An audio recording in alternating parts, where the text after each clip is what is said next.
can you please also address about pyrethrum, potatoes, and milk?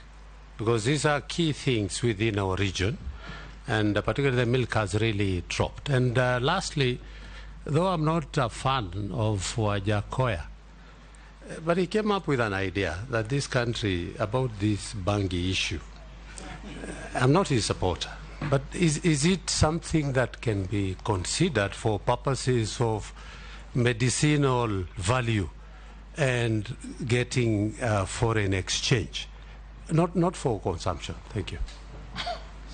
Thank you very much, Speaker. Honorable Mituru, you still owe me my signature of that day and you disappeared. My question is, agriculture is devolved to the county government. And when I and you were growing up, we used to have agricultural extension officers who were a very good link between the farmer and the government. I've heard you say that you want to have a database of all the farmers in Kenya. How you'll do that, you have not given us the details. And I want to hear your comment on genetically modified crops, that is the GMO, in the basis of whereby we know most of the GMO seeds, they don't regenerate. You cannot harvest a GMO seed and go and replant again. And the effect they have to the society and especially to the farmers. How are you going to sustain farmers with a program of seeds? Because I can foresee your government under the government of today is agitating very much about GMO, whereby we lose the indigenous seeds we have in this country, the original maize, the original beans, the original ndengu, and the rest. What are your thoughts on that?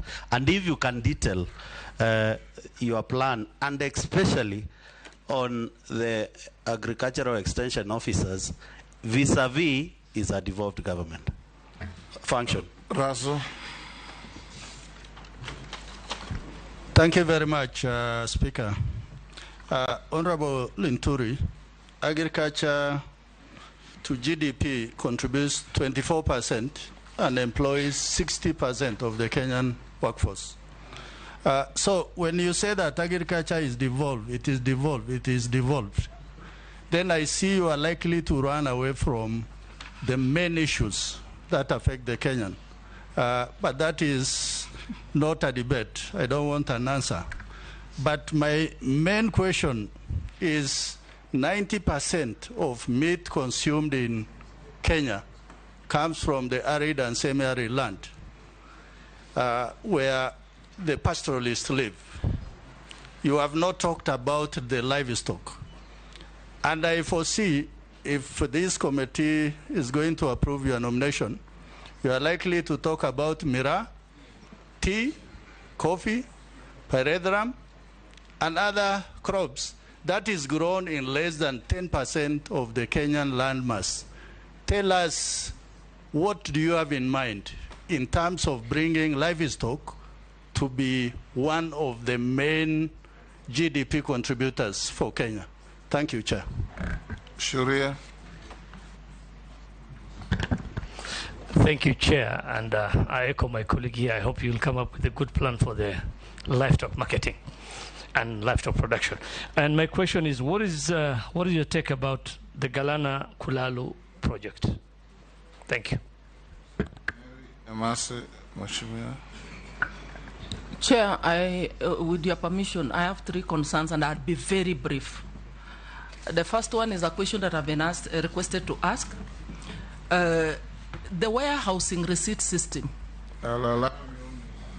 Chair, I'll be very brief and very fast. If you convey an outsider's question, you surrender your own. Okay, it's related to what I wanted to ask, so I'll just combine.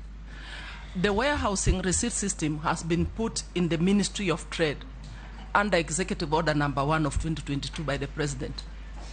Whereas the Act and the regulations was done by the Ministry of Agriculture, and it was meant specifically for crops and livestock. So how does that misplacement sit with you? And because it's related to what I wanted to ask on, Mr. Speaker, currently the government is using National Serious Produce Board warehouses to store the fertilizer, the subsidized fertilizer. So my concern, because we represent farmers from the rural areas who need to access this fertilizer, what plans do you have in terms of distribution, ease access, and short distances? Because you'll find this depot is in one center within a county that is so wide, and it has got several sub-counties, because that is contributing to corruption that is still being experienced because of the long distance and what have you. And as I conclude, Mr. Speaker, the issue of segregation, because now GMO is going to be commercialized in the country. Kenyans are concerned. What are you going to do to ensure there's that distinction in terms of if I'm going to the supermarket and I want to buy a non-GMO product, are you going to have plans to ensure that there's that segregation, while at the same time ensuring there is safety, and how you're going to counter the risk? I think I'll leave it there. The other one, my colleague asked. Thank you. Mheshimiwa Mukami. Congratulations to Honomi. Honorable Inturi, I want to ask you one question regarding the grantee minimum return. Considering it's not very popular in a free market, I would like to hear how you are going to do about that.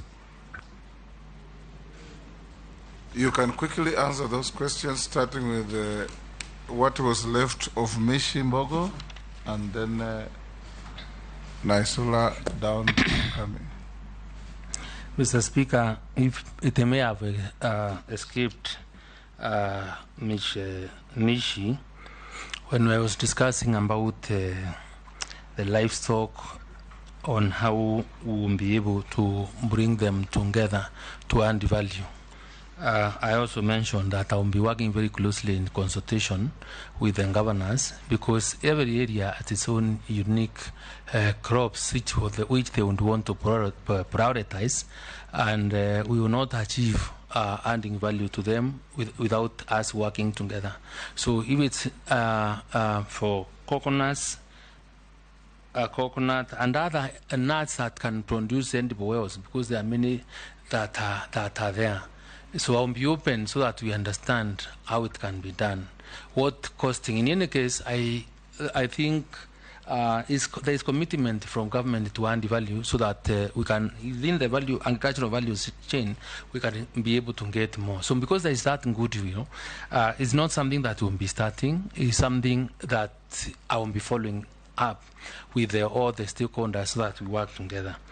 And Aishula asked what our immediate plan to provide food. I think I said earlier from the beginning that if people are dying today and they want food, the fastest way to ensure that they have food is relief food. You give them the relief food because that is what they require for now, as we organize ourselves to address the issue of lack of food in the medium term and the long term. Chair, mine was on the price of unga, because the relief one had been answered.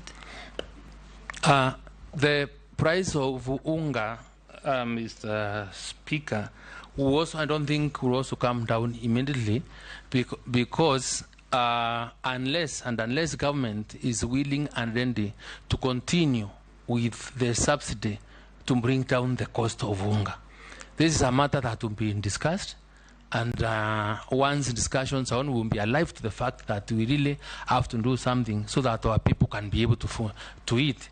And let me also take this opportunity to answer the question that was also raised by Mule, because that revolves around provision of food when it brought about the issue of GMO. If you look at what informed the lift of ban of GMO, is that problem of lack of food. And we'll have to make choices, Mr. Speaker, and ask ourselves whether we need to let our people die or adopt GMO. I have not seen anywhere there has been any scientifically published in Journal where GMO has been sent to really be harmful to human beings. Mr. Speaker, I want to point of clarification, Mr. Speaker, to the nominee, and they need to probably do more research. There is a great scientist in France who has done extensive research on GMO, reports done, and why the government of the day of the late Honorable Mwai Kibaki banned GMO was based on scientific proof of how dangerous the GMOs can be. And the worst part of it is, Honorable Nominee, the seeds cannot regenerate. You cannot replant a GMO seed. And that's scientific.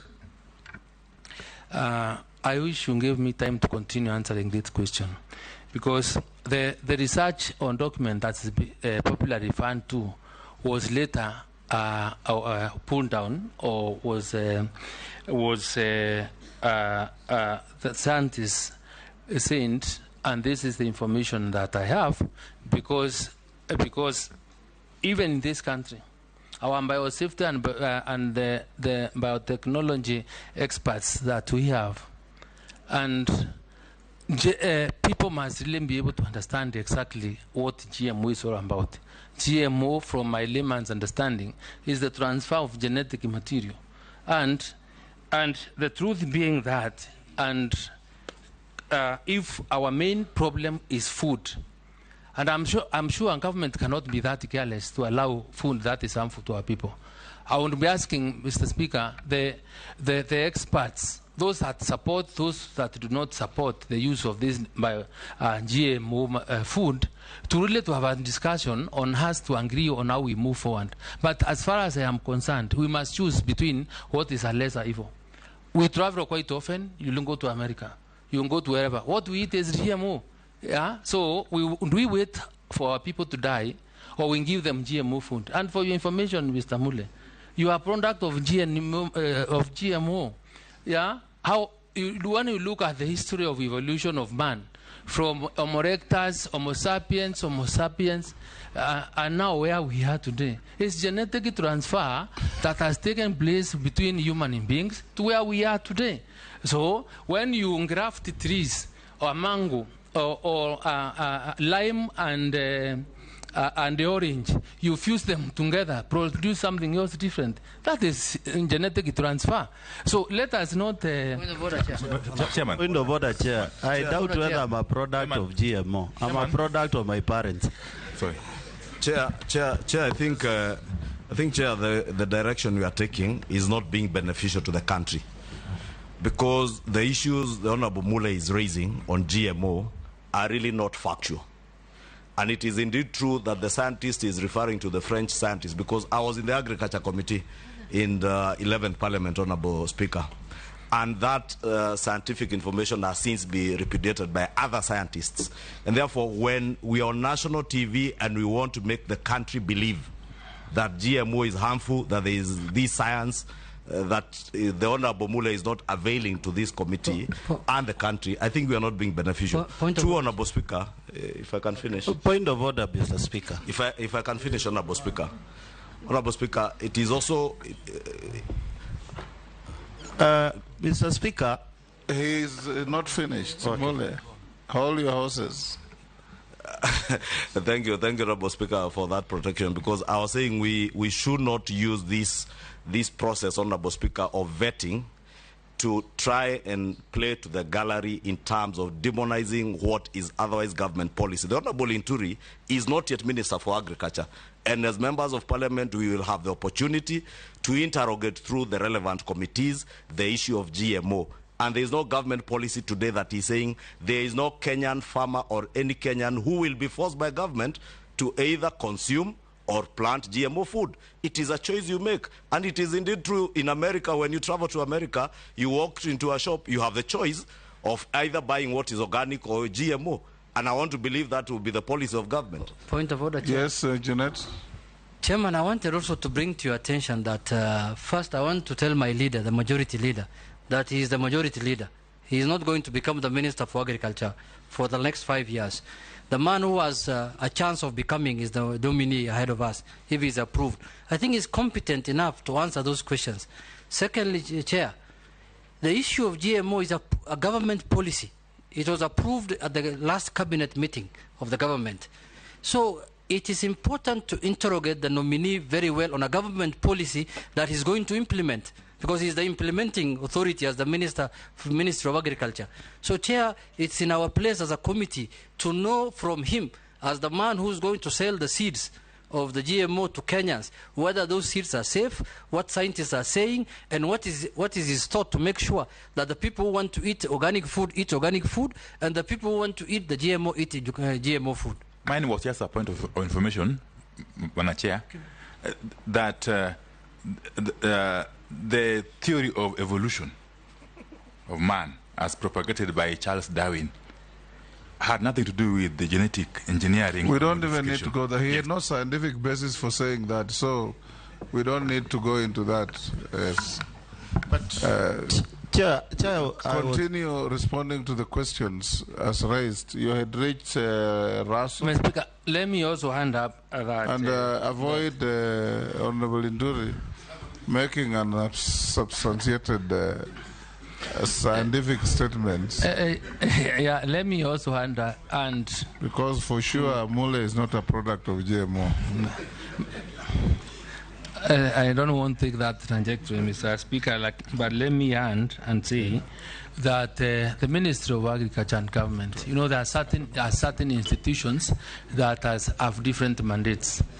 Kenya Seed Company, Mr. Speaker, has the mandate to scale up or multiply seeds that are used by our farmers, and there will be that opportunity. There is opportunity for government to grow enough or to germinate enough seed for use by enough seed for use by our farmers. Mr. Speaker,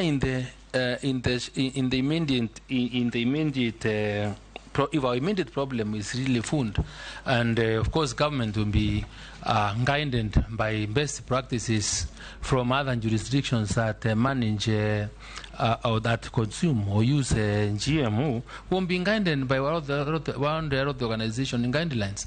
Mr. Speaker, will also be, I think, be able to take decisions and say, for example, if this is GMO, you can label the maize that you buy or the food that you buy from a supermarket, so that when you go to your own supermarkets, you are able to identify whether you want GMO or not, or choose to die of hunger and not taking GMO. So because that is a really big problem that we must really address, and address it candidly. I was asked about, I think, is Raso, about livestock. Livestock, Mr. Speaker, is an area that has really require serious support as far as I am concerned. And I mentioned also that we'll be consulting with the farmers and the county governors, especially from the 21 semi-arid areas, on how we can be able to ensure maximum productivity and reap most for our farmers through livestock. We'll be proposing, since counties have wounding, they used to be called wounding areas for livestock, whether they can see how we can be able to establish food laws so that those animals that really, for us to gain more, can be fed from there and you wait, and then you have maximum that you can gain, because we have an institution like KMC that will be able to take up your livestock for commercial. We'll also have probably propose off-take programs so that when there is drought a time like now, and ask government to also to keep a reserve, just like we are providing for food, strategic food reserves, we can also be able to persuade the government to provide for Akite that we will be able to buy livestock during those drought, those very handy times for purposes of making sure our farmers do not lose their livestock. There is also our livestock insurance program, which you can also the leaders of this country, because you are the people that exercise. Mr. Speaker, I was asked something to do with the Ngalana Kulalo project, and from I think where I sit, the whole idea was from this was to provide proper infrastructure for investors to come in and do agriculture. But Mr. Speaker, this project, in my view, is good. Something we really need to see how to revive it, because the whole project was condemned because from the first season, because the production that came out of the 10,000 acres was not able to meet the cost of investment, and people thought that was a scandal. There is no way you can have such huge investment and expect to reap benefits in the first season. So, Mr. Speaker, to address the future problems of our country, we must face this dragon end-on, and I think we will not shy away from dealing or improving infrastructure on Galala Kulalu, so that we can have investors to farm. Mr. Speaker, I think Mase talked about misplacement of roads in the Ministry of Trade and the Ministry of Agriculture, and on I didn't get properly, but was it Kenya Land? It is about the warehousing receipt system. Correct. There is an order that has taken that to the Ministry of Trade, yet it was established by the Ministry of Agriculture for crops and livestock products. So that misplacement, how are you going to deal with it? Mr. Speaker, you know, when I have made sure that our farmers have produced enough food, and in consultation, working together with all the other stakeholders, the other part in terms of how that food gets to the market, I think, is an aspect of trade. Where there will be need for us to consult with my brother Moses Kuria in addressing this problem, I will be willing and ready to engage. Where the farmers probably will feel that one or two things are not clear, are not right, we won't be open to discussions. And more often, that's what we find. Even when you legislate and pass law, there are those rooms where when you find there is some bit of lacuna, the intentions of the law was not properly, is not being achieved, then we'll always be coming back for amendments. So when it is tried, and for example, if it doesn't work, then you know the president has power to transfer functions from one ministry to another. So I remain hopeful that in whatever department or ministry and government institution or mandate is given, then being bound by the collective rule of government, then we won't be able to sort the problems of our Kenyan people together.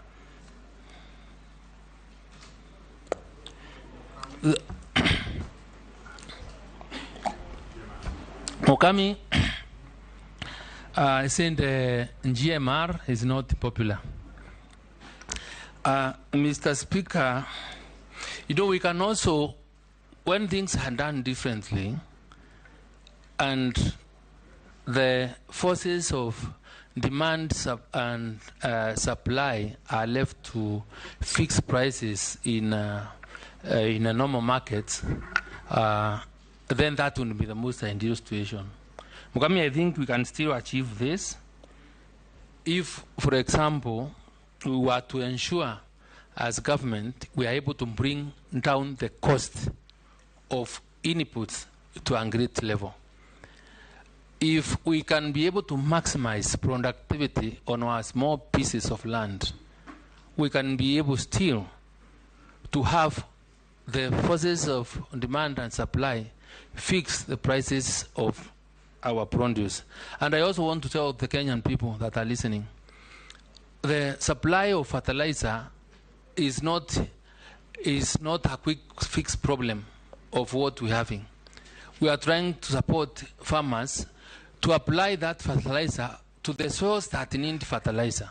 And that is something that we've not really discussed seriously about, because whenever government gives subsidies on fertilizer, everybody goes running to pick fertilizer, even for soils that do not need fertilizer. So as a ministry, I want to ensure that we provide necessary information. I will be able to test our soils and advise our farmers, and probably come up with a new platform where farmers will be able to know what fertilizer to use in what particular soil with certain pH. That way we will be able to achieve more productivity. And there are farms that have lined fallow for a long time, may require not fertilizer. And when that education is properly given to farmers, then we'll be able to succeed. It will also be necessary and important for people, our farmers, to know, and for the ministry and other county governments to know, fertilizer must be given at the right time, so that you do not give fertilizer once farmers have planted, or give CAN for top dressing when the rains are gone. So the timely giving of inputs or seeds, which must also be matched by a way we are able to forecast and be able to monitor weather patterns, will be able to help us increase productivity. And in that way, Mr. Speaker, I think we'll be able to get the food on our table. Thank you, Honorable Inturi. And now, Chair, there is a clarification. There is a question regarding... members, look at the clock. It's okay, Chair. We just need to do this for the purpose of this vetting. I asked Honorable Intuli regarding agricultural extension officers vis-a-vis the devolved function of agriculture in the county government. And I believe you need to give us the clear policy the ministry will come up with, whether we are going to have agricultural officers commission. My Parethram thing. And Chair, the Parethram. Chair, you can answer them together. I asked about taking farm inputs, specifically the fertilizer, closer to the farmer in the rural village. What policies government going to put in place to ensure there is a depot in every sub-county, Mr. Speaker? Yes. Chair, can I add on something? Wow. Honorable Inturi, I think we should also encourage our farmers to start using manure, what we used to do when we were young. Instead of using fertilizer, we do organic. Chair, clarification also on the one issue. Chair, it will be very absurd if the nominee lives here without saying anything about fish also. Say something about fish. Please, fish. That question, but you never answered. Mr. Speaker, You have 2 minutes to attend to all those issues. Mr. Speaker, I want to agree with Mheshimiwa. And you've got it. Yes, agricultural extension officers. Taking subsidized fertilizer and seeds closer to the farmers. Yes. And then Parethram. Pyrethrum and fish. Mr. Speaker. And the use of manure as opposed to petrochemical-based fertilizers. Number one, that's a very good proposal from Mukami, and farmers must listen. If you keep more livestock, whether it's poultry, cows, goats, that will be the best excellent manure to use for our crops, because they are safe, better than even the fertilizer we are talking about. Number two, agricultural extension officers, that's where we need to go. People require education. We need to educate our farmers on what we need to do. Mr. Speaker, when I was running as governor, in fact, there is no single meeting I didn't go talking about why it is important to employ extension officers. Even when I sit with the governors, I want to persuade them to have agricultural extension officers, because these extension officers can be given performance matrices on how much food should be produced in a certain particular piece of land, on by how many farmers, farmers to increase productivity so that we are food secure. So I agree, I support it 100%, and I am sure this can be done. It is achievable and will not succeed early we do not tap. I also want to tell you that I think somewhere, and why we are feeling this problem, is that the Ministry of Agriculture stopped employing these agricultural extension officers some time ago. I think like almost 10 years ago, they've not been employing. And even you look at the staff at the ministry, they are quite old. So we will be coming to you so that at least you can also allocate some budget for us to be able to start recruiting members to that, so that, extension officers, to be able to beef up our education and training capacities to the farmers. Mr. Speaker, Emase talked about what we intend to do to ensure that fertilizer and seeds are taken closer to the people. Let me also commit that Kenya Seed Company, NDC, whose farms are used for multiplication of seeds, we are going to discuss so that they can be able to produce more and whatever support is required. Fertilizer and getting closer to the people, Mr. Speaker, we'll have either to get into, we have national cereals and produce boards, but they are not all over. This is one of the areas where we can be able to keep our fertilizer. But I think it's not because of the system that we want to use to avoid abuse and the cartels. Probably we all have got to sit and discuss with the agrovets on how we can be able to manage those stocks so that they can also be our owning area, our owning stores for the farmers that we want is to support this kind of program. But Emase, if we were to continue putting up more national cereals and produce bonds for purposes of getting very close to the location or to either the sub-location level, requires huge resources. So we'll have to see how to balance our priorities, because it is important that is done, or how we can partner with the county governments to ensure once fertilizer or seeds are delivered to the nearest depot of National Cereals and Produce Board, then they're able to support in the transfer or in the delivery chain, so that farmers can be able to get their fertilizer at the nearest points possible. Any other question?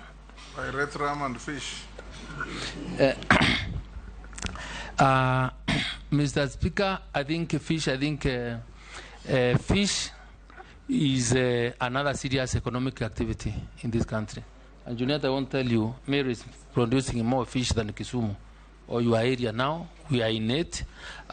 We are doing a lot of fish, and fish is transforming people. I will be talking fish farming.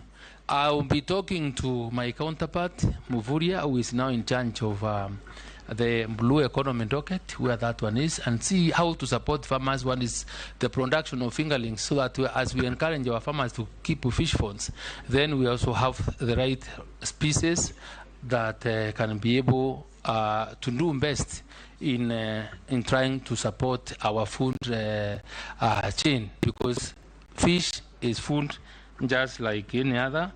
And the other pyrethrum, you spoke about pyrethrum, but Gekaria spoke about pyrethrum.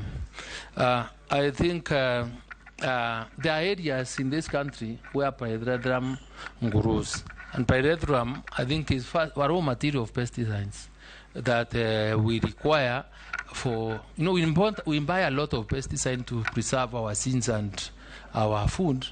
And I think time has come when we really have to sit down and see how to empower farmers, take back them to their farmers to do pyrethrum, because is a plant, is a crop that is so beneficial to our economy. I am inviting you, Mheshimiwa Gekaria, to share more thoughts and ideas on how this can be done, because just like I had said before, that we are going to map out the country to have crops and data on where we have crops growing best in whatever county, so that in terms of disseminating information, then it's part of the thing that we need to be telling our farmers, so that they don't do a try and error thing. And I'm sure this is available. It is possible. Thank you, Honorable Linturi. I'll give you 3 minutes to make your closing wish. Mr. Speaker, I want to thank this committee for giving me an hearing, and I have given you 2.5 hours. All your colleagues have been having 90 minutes. I think I thank you, Speaker, for that magnanimity, and probably say it's because of the advocate that I serve, because it's so critical to the country. I want to ask you and persuade you that in your wisdom, Mr. Speaker, that this country requires all of us. The arms of government must work together, must work in tandem, and I am willing and ready to submit to the authority of this House in making sure that the legislation that we propose, the ideas that you come with, will go a long way in improving food productivity, in making Kenya food secure, if I find favor in your wisdom and approve me as the nominee to take the position of CS Agriculture. I want to thank you, Mr. Speaker. Thank you, Honorable Franklin Mithika Linturi. I'll now, before releasing you, advise you to engage with the clerk's office. They need some documentation from you before you leave the precincts of this county hall. Sergeant, you may show the honorable nominee the way out.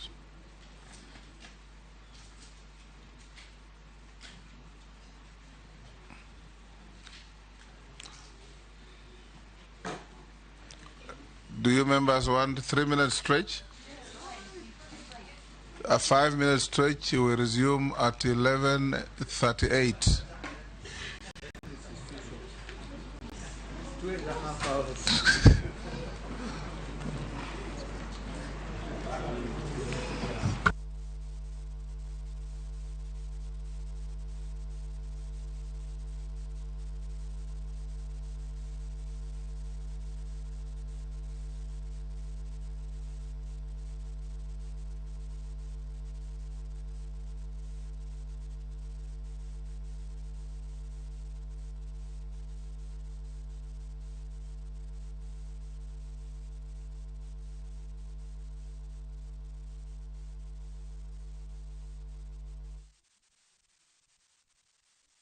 At the ground, you appreciate. Dibed ni pok mari kelo ni yuto kata loko ngima mag jogo mantiere aluora mari. Ken gi passion to obro bedo profitable with time. Chenro mar pok opogore rango jogo mantiere gi lony gi talanta mopogore opogore. Kik idek ne chenro makama chieng' tich ang'wen juma ka juma kod Sharon Ong'ao. Mana Ramogi TV.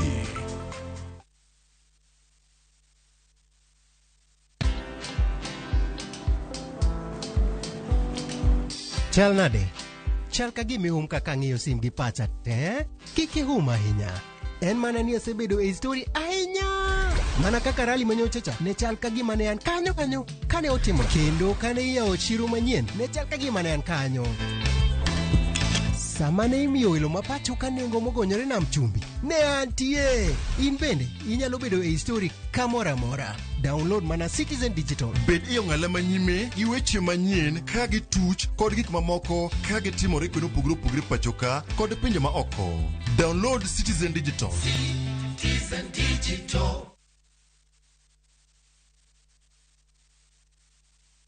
No matter what you're going through, when the clock strikes the hour, you have to chin up and do your thing. It is people who make you a celebrity.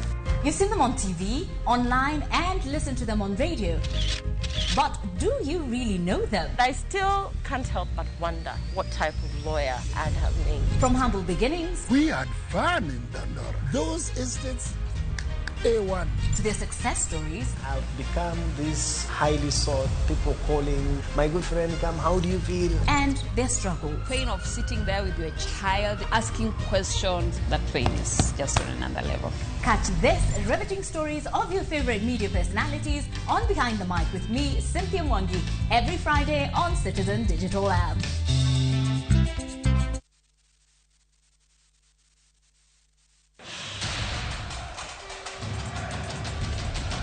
The World Cup fever is here with us. Nani atabeba kikombe? Will it be defending champions France, host country Qatar, 5-time winners Brazil, Lionel Messi's Argentina, ama will it finally go home to England? We already have the games on shabiki.com. Weka prediction yako sahi when the odds are still high on who you think will win the World Cup. Ushinde chapa. Mapema ndio best. Strictly not for persons under the age of 18. Betting can be addictive. Play responsibly. Shabiki.com is authorized and regulated by the BCLB. License number 416. Shabiki.com.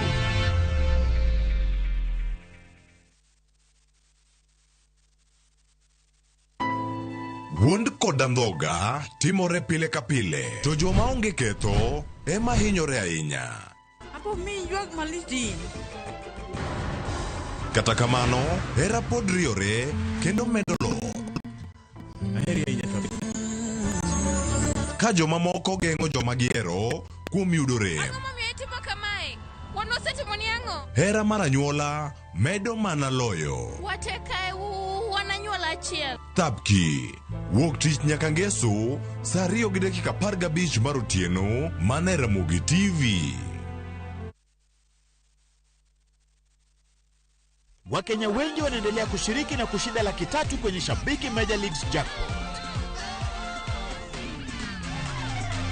Kwa majina ni Helen toka Western na nimeshinda, na naambia tu hao wengine wenye wanashiriki nayo watashinda. George Dongo kutoka Katanga, na mimi nilikuwa nimecheza Major League Jackpot. Mimi ni mshindi wa 150K. Kuwa mmoja wao. Cheza Major League Jackpot kwa shilingi 10 pekee kwa kutuma neno MJP kwa 29063 na waweza kuwa mshindi. Shabiki Major League Jackpot, the easiest jackpot in Kenya. Not for persons under the age of 18. Betting can be addictive. Play responsibly. Shabiki.com is authorized and regulated by the BCLB. License number 416.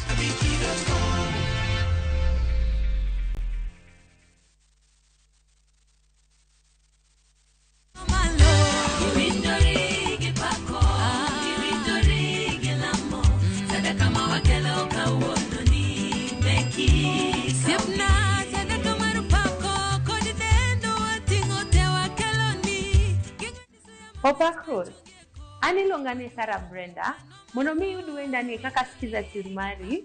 Dimana star 860 star 418 ash. Toparie Ramogi TV eni ya Osmarjo Verduto. Collect fare kwa boda au matatu ukitumia ViewPay cashless na uqualify for bima ya 100,000 shillings pamoja na medical cover ya 20k na permanent disability cover ya 100k kwa 5 bob pekee. Dial star 236 hash today to start using ViewPay cashless.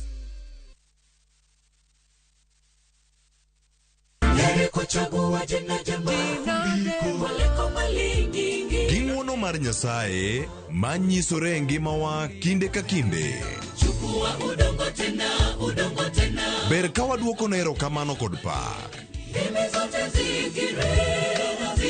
Ma watimo sabato ka sabato chakre saa 2 mar okinyi. Yud gweth kod ngima manyien kuom Kristo kokalo kuom puonj koa kuom jotich Nyasaye. Sikie lamo, nyis Ruoth Jehova Nyasaye entie gi duoko maber ne ngimani.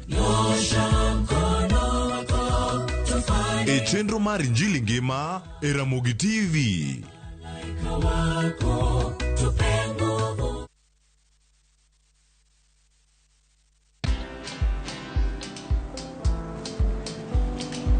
Chal nade? Chal ka gimihum kaka ng'iyo sim gi pacha te? Kiki hum ahinya. En mana ni asebedo e story ahinya. Mana kaka rali manyochacha ne chal ka gima ne an kanyo kane otimo. Kendo kane iyawo chiro manyien ne chal ka gima ne an kanyo. Sama ne imiyo welo mapacho ka nengo mogonyore nam chumbi ne antie. In bende inyalo bedo e story kamoro amora. Download mana Citizen Digital. Bed iyo ng'ala manyime gi weche manyien ka gi tuch kod gik mamoko ka gitimore kuno pugre pachoka kod pinje ma oko. Download Citizen Digital. Citizen Digital. Bug jodongo wacho e dhok marapar matinda dek ni dhako chunye en pesa. Makata isuka wi mitindo to kionge pesa to dawi. Makata idhi e gym bibed bonsa to kionge pesa to chunye pod dawe. Makata isoma kisungu midhumo kisungu to kionge pesa chunye to pod da. Dial *811 *337# to get Jadongo. Mashabiki chungu nzima wanaendelea kushinda bonuses nonono kwa Shabiki Jackpot Mbao. Kwa majina naitwa Peter Masinde, nimeshinda 1 million kwa Jackpot Mbao bonus. Nimefurahi sana kwa kushinda hii bonus. Hii pesa nitaitumia kwa kununua shamba na kulipia watoto school fees. Na wahimiza wagazi wa Busia waendelee kushiriki. Hii kitu si ya uongo, ni kitu ya ukweli. Bonuses are for 10, 11 and 12 correct predictions. Join the bonus movement. Cheza Shabiki Jackpot Mbao kwa kutuma neno SJM kwa 29063 na huenda ukajishindia zaidi ya shilingi milioni 20 kila wiki. Shabiki Jackpot Mbao, the easiest jackpot in Kenya. Not for persons under the age of 18. Betting can be addictive. Play responsibly. Shabiki.com is authorized and regulated by the BCLB. License number 416.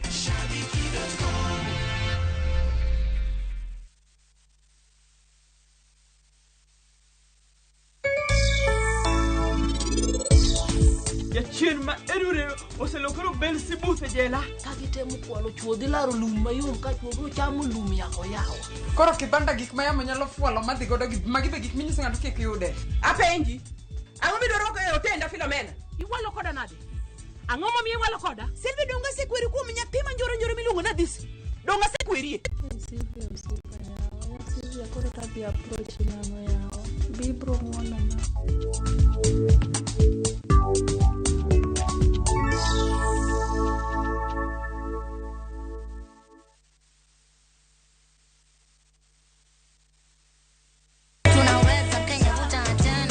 Waduogo kendo waikonu chenro maber moloyo. En ngolo nyadiriyo, miel nyadiriyo kod mor nyadiriyo. Yud magite chenro mopogore opogore. Dagmor ngeso ka ngeso sang'wen otieno. Tiedero ngeso ka ngeso sa 11 odhiambo. Ngoma owake wuok tich nyaka tich abich sa 10 odhiambo. Ramogi night tich abich ka tich abich sang'wen otieno. Magi duto mana Ramogi TV.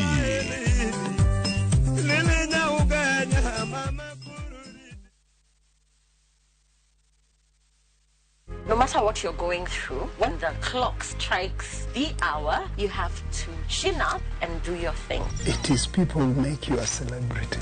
You see them on TV, online, and listen to them on radio. But do you really know them? I still can't help but wonder what type of lawyer I'd have made. From humble beginnings, We had fun in Dandora. Those instances, A1. To their success stories, I've become this highly sought people calling, my good friend, come, how do you feel? and their struggle. Pain of sitting there with your child, asking questions, that pain is just on another level. Catch this riveting stories of your favorite media personalities on Behind the Mic with me, Cynthia Mwangi, every Friday on Citizen Digital app.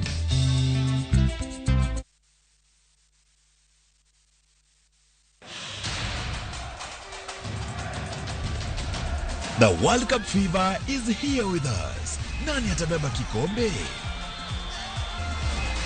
Will it be defending champions France, host country Qatar, 5-time winners Brazil, Lionel Messi's Argentina, ama will it finally go home to England? We already have the games on shabiki.com. Weka prediction yako sahi when the odds are still high on who you think will win the World Cup. Ushinde chapa. Mapema ndio best. Strictly not for persons under the age of 18. Betting can be addictive. Play responsibly. Shabiki.com is authorized and regulated by the BCLB. License number 416. Shabiki.com.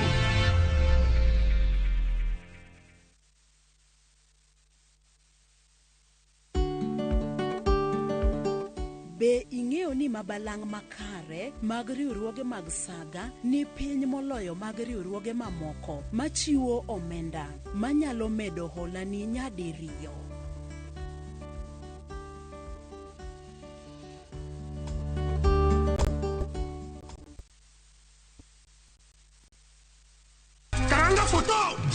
Machiegni nyakwara Ramogi Ajwang' e chenro mar ngoma owake.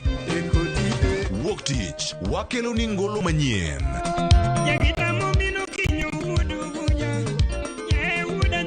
Tich ariyo ras reggae owake.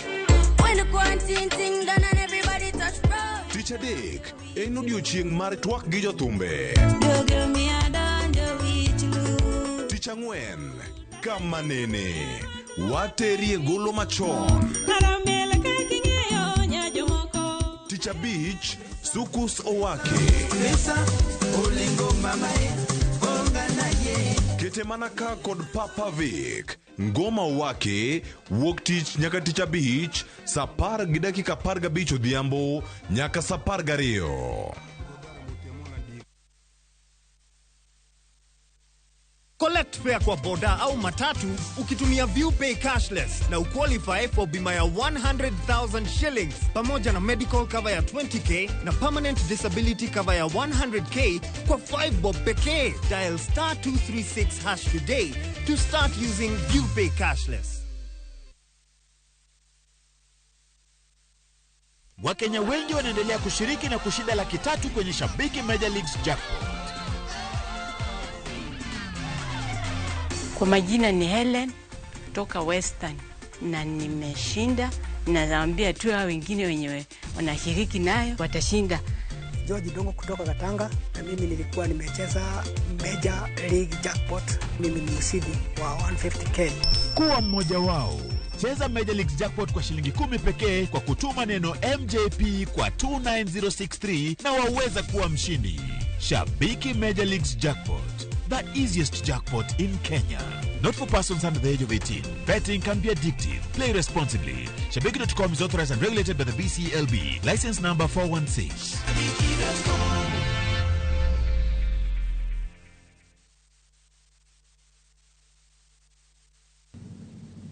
I am delaying to pick up your call. We are still doing some investigation. You think we do not know what transpired during the examination? Yaani uligopi kila kitu mpaka chini ya testament. Unajua wewe iko na kesi ya kujibu kwa tribunal. Dial *811*341# to get exam.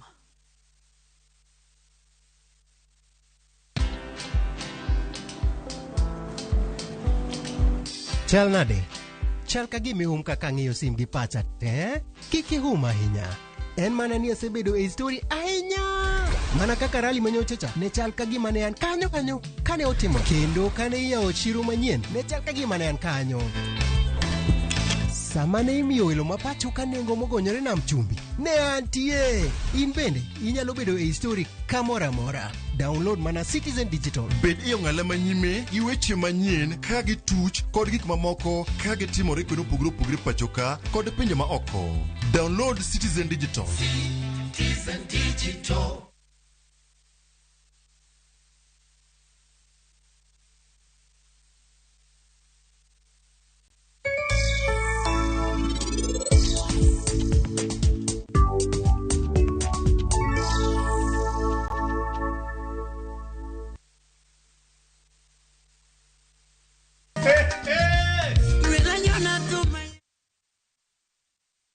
Digital economy. Yes, please. You are welcome to the committee. Thank you. Shall the clerk administer the oath? Depending on your faith, there's the Quran, the Bible, and affirmation. Christian. Okay. Yes. Bible.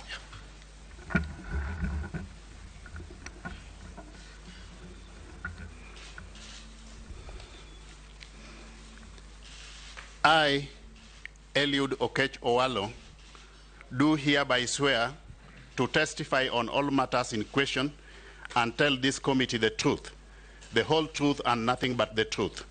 So help me God. Thank you, Eliud. You may take your seat. This is a committee of parliament founded in our standing orders. You sign the oath first. Sign.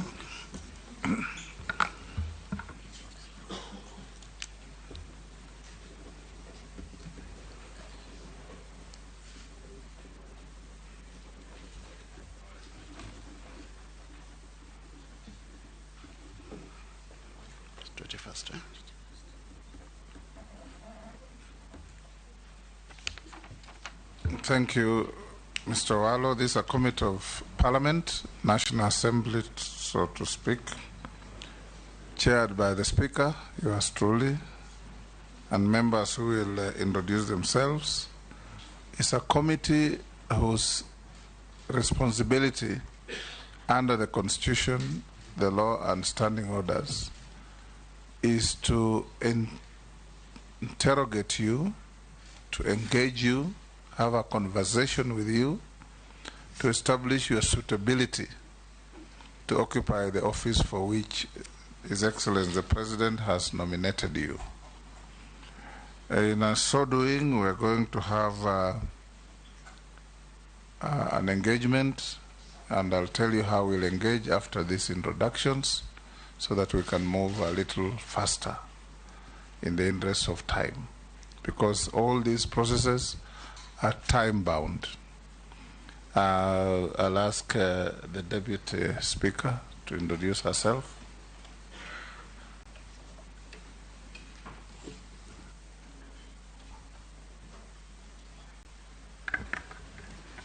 My name is Gladys Boss, member for Uasin Gishu County and Deputy Speaker of the National Assembly. Karibu. My name is Opio Wandai, MP Ugunja. My name is Owen Baya, MP Kilifi North. I'm Robert Mbui, MP Kadhiani. Rehab Mukami, County MP Nyeri. I'm Ferdinand Kevin Wanyonyi, Member of Parliament Kwanza, Trans Nzoia County. George Gitonga Murugara, MP Tharaka, Tharaka Nithi County. Honorable Misimboko, MP Likoni. Nelson Arap Koech, MP Belgut. Caleb Amisi, MP Sabut. Didoraso, MP Saku. Abdishuri, MP Balambala. Emase Mary, MP Teso South. Stephen Mule, MP Matungulu. Gikaria David, Nakuru Townist. Naisula Lesuda, MP Samburu West.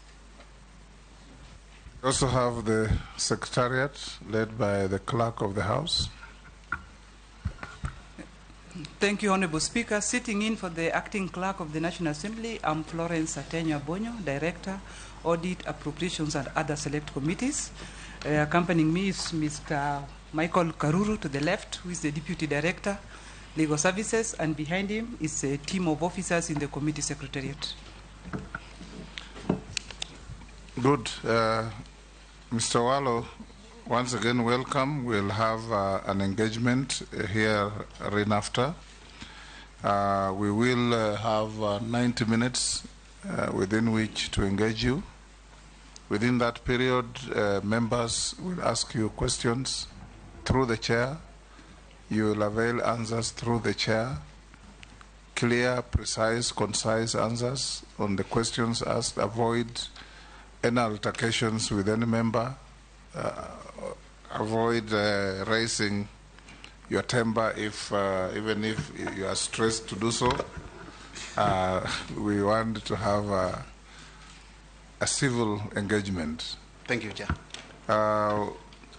Before we start, we'll ask you about some documentations, and once we finish that, you will be given 10 minutes to tell us the journey of your life. Please avoid being scattered and be focused, and tell us what is helpful to the committee.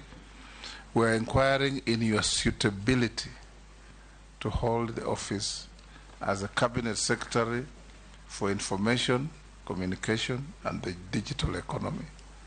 So we are unlikely to ask you to tell us how many fish there are in Lake Victoria. And don't volunteer that.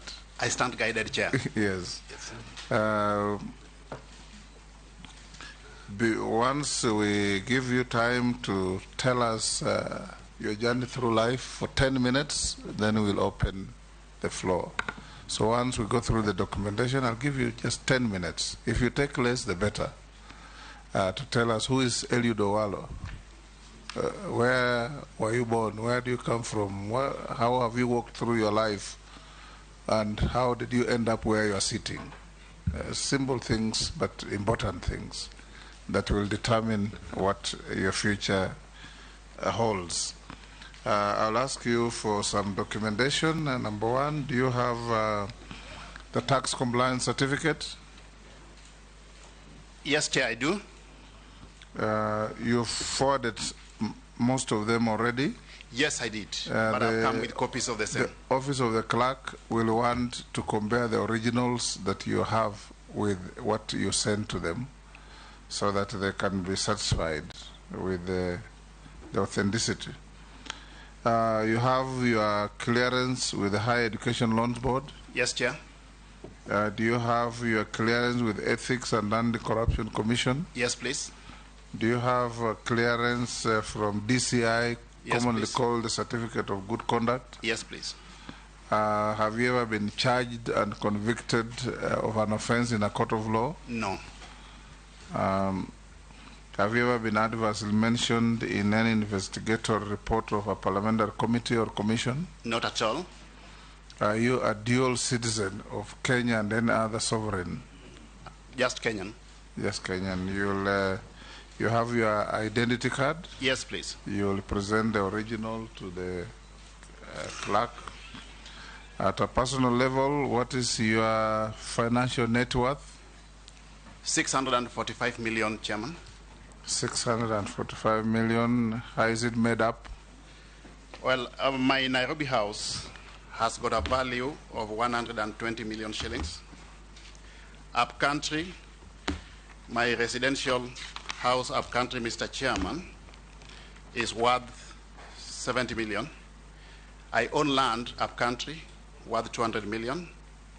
4 cars worth about 15 million. A hotel facility, not fully complete, but 80 million as at now. Though based on the bill of quantities on completion, it's worth 293 billion. I've ventured heavily into commercial tree planting. And as at now, I estimate that the value proposition of that is 160 million, Chairman. This comes to a sum total of 645 million. Excellent. Now I give you your 10 minutes to tell us the journey of your life. Thank you very much, Chairman. I'm happy to be here. My name is Eliud Owalo. I was born on 27th February, the year 1967, in Asembo. Asembo is in Rarieda district of Siaya County. I went to the local Oboch Primary School before proceeding to Maseno National School for my O-levels, and then subsequently to St. Mary's School Yala for my A-levels. I then joined Kenyatta University, Mr. Chairman, to pursue my Bachelor of Arts degree in Economics and Business Studies, which I successfully completed, graduating with a second-class honors degree in Economics and Business Studies, Mr. Chairman. I also hold a master's, an MBA degree from the University of Nairobi with a specialization in human resource management. As we speak, I'm at the tail end of my PhD program at the University of Nairobi, pursuing a PhD in strategic management. I'm done with the coursework. I'm now progressing to the level of the thesis, Mr. Chairman. Professionally, based on my 22 years of experience in consultancy within the HR regime, I'm a fellow of the Institute of Human Resource Management, Mr. Chairman.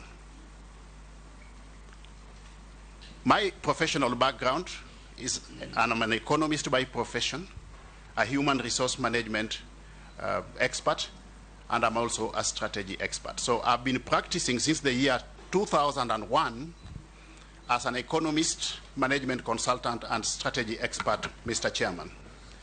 My areas of core competency or specialization, Mr. Chairman, are micro and macroeconomic analysis, strategic planning, organizational restructuring, job evaluation, and management of strategic change, over and above facilitation of various management development programs in the areas such as leadership, performance management, management of change, and so on and so forth, Mr. Chairman. I've been practicing as the managing consultant of Eliud and Associates since inception on 6 February 2001. Specifically, Mr. Chairman, with respect to strategic planning, which is my main forte, I've had the honor and privilege of going through an extensive existential experience of having been the consultant for development of most of the strategic plans in this country in the public sector. With respect to ministerial strategic plans, in the year 2008, I was the consultant for development of the strategic plan for Ministry of Justice, which was voted the best strategic plan at that point in time among the ministerial strategic plans, Mr. Chairman. Among ministries, I've had the honor of being the consultant for strategic plan for Ministry of Lands, Ministry of Environment, Ministry of Labor twice, Ministry of Heritage, Ministry of Cooperative Development, Ministry of Provincial Administration, and Interior and Provincial Administration, Mr. Chairman. Within parastatals, I've been privileged to have been the consultant for the development of strategic plan and business plan for the Kenya Ports Authority, Kenya Airports Authority in the year 2010, Kenya National Highways Authority twice in the year 2013 and in 2017, the current strategic plan, Mr. Chairman, for the Kenya School of Government, the first strategic plan for KETRACO, that is Kenya Electricity Transmission Company, the first strategic plan for Competition Authority, the first strategic plan for Kenya Trade Network Agency, the first strategic plan in the interest of time, that will do. Go on to other areas. Okay, so one thing I want to mention with respect to my professional experience is that in the course of development of these strategic plans, Mr. Chairman, and just for purposes of record, there are over 50 which have developed in the recent past in the public sector. I've also had the opportunity of aligning these strategic plans to relevant policy documents.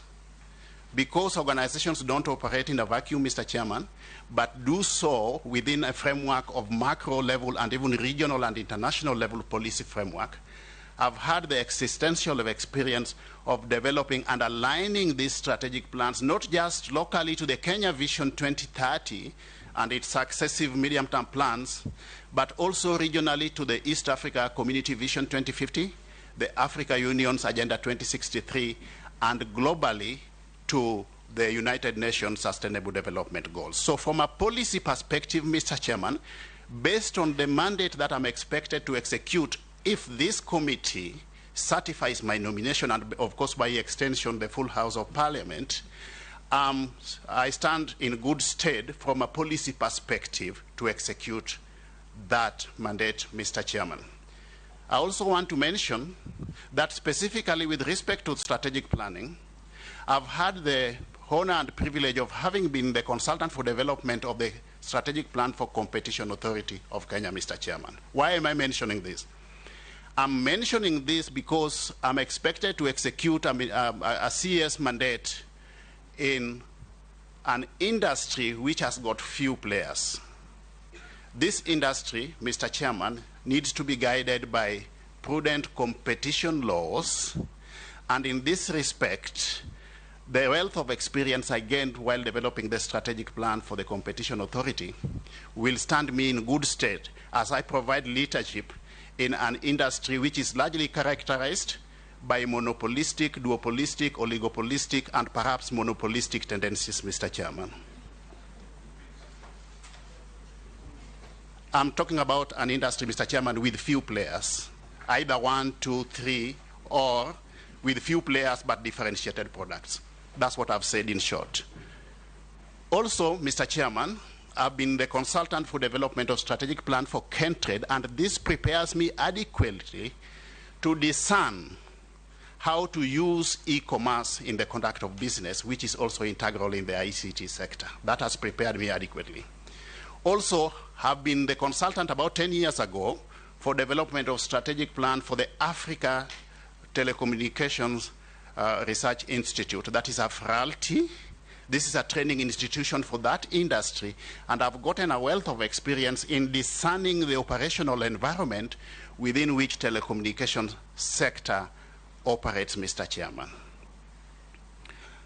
Apart from that, Mr. Chairman, I've had existential experience of serving as a council member of the Kenya School of Government, and my experience in that space also prepares me adequately to understand the operations of the public sector. So, in short, Mr. Chairman, the wealth of existential experience spanning over 22 years which I've gained in the public sector prepares me adequately to understand, comprehend the operational environment within the public sector operates, the policy frameworks that guide or govern that sector, and emerging issues in the operational environment that we need to align to moving forward, Mr. Chairman. Within the political space, Mr. Chairman, may I also mention, for purposes of clarity, that I've had the opportunity to serve in the year 2012-2013 as the head of the CORD Presidential Campaign Secretariat, Mr. Chairman, and also Chief Campaign Manager to the then CORD Presidential candidate. Subsequent to that, I've also had a stint within the ANC party, where I also served as a close ally and strategic advisor to the party leader then of the ANC party, Honorable Musalia Mudavadi, and also ran for a parliamentary seat during the elections, by-elections in Kibra in the year 2019. Subsequent to that, Mr. Chairman, I've been part and parcel of the Kenya Kwanza presidential campaign, being a member of the Presidential Campaign Steering Council, being a member of the Economic Advisory Team, which came up with the bottom-up model and also developed the plan, the economic, the campaign manifesto, popularly known as the plan, and subsequently also developed the 48 charters on the basis of which we made commitments to the people by way of what we are going to do with respect to service delivery once we come into government. I've also served as Deputy Secretary General of the UDA party, responsible for policy and strategy, Mr. Chairman, but I've since then resigned, vacated that position effective 11th of October 2022. So moving forward, what I'm saying in a nutshell, Mr. Chairman, is that I'm fully prepared for this position and I'm ready to execute this mandate if I'm cleared by this committee. Thank you, Eliud. I will now invite members to ask you any questions or to make any statement towards your nomination, and I'll start with the Deputy Speaker.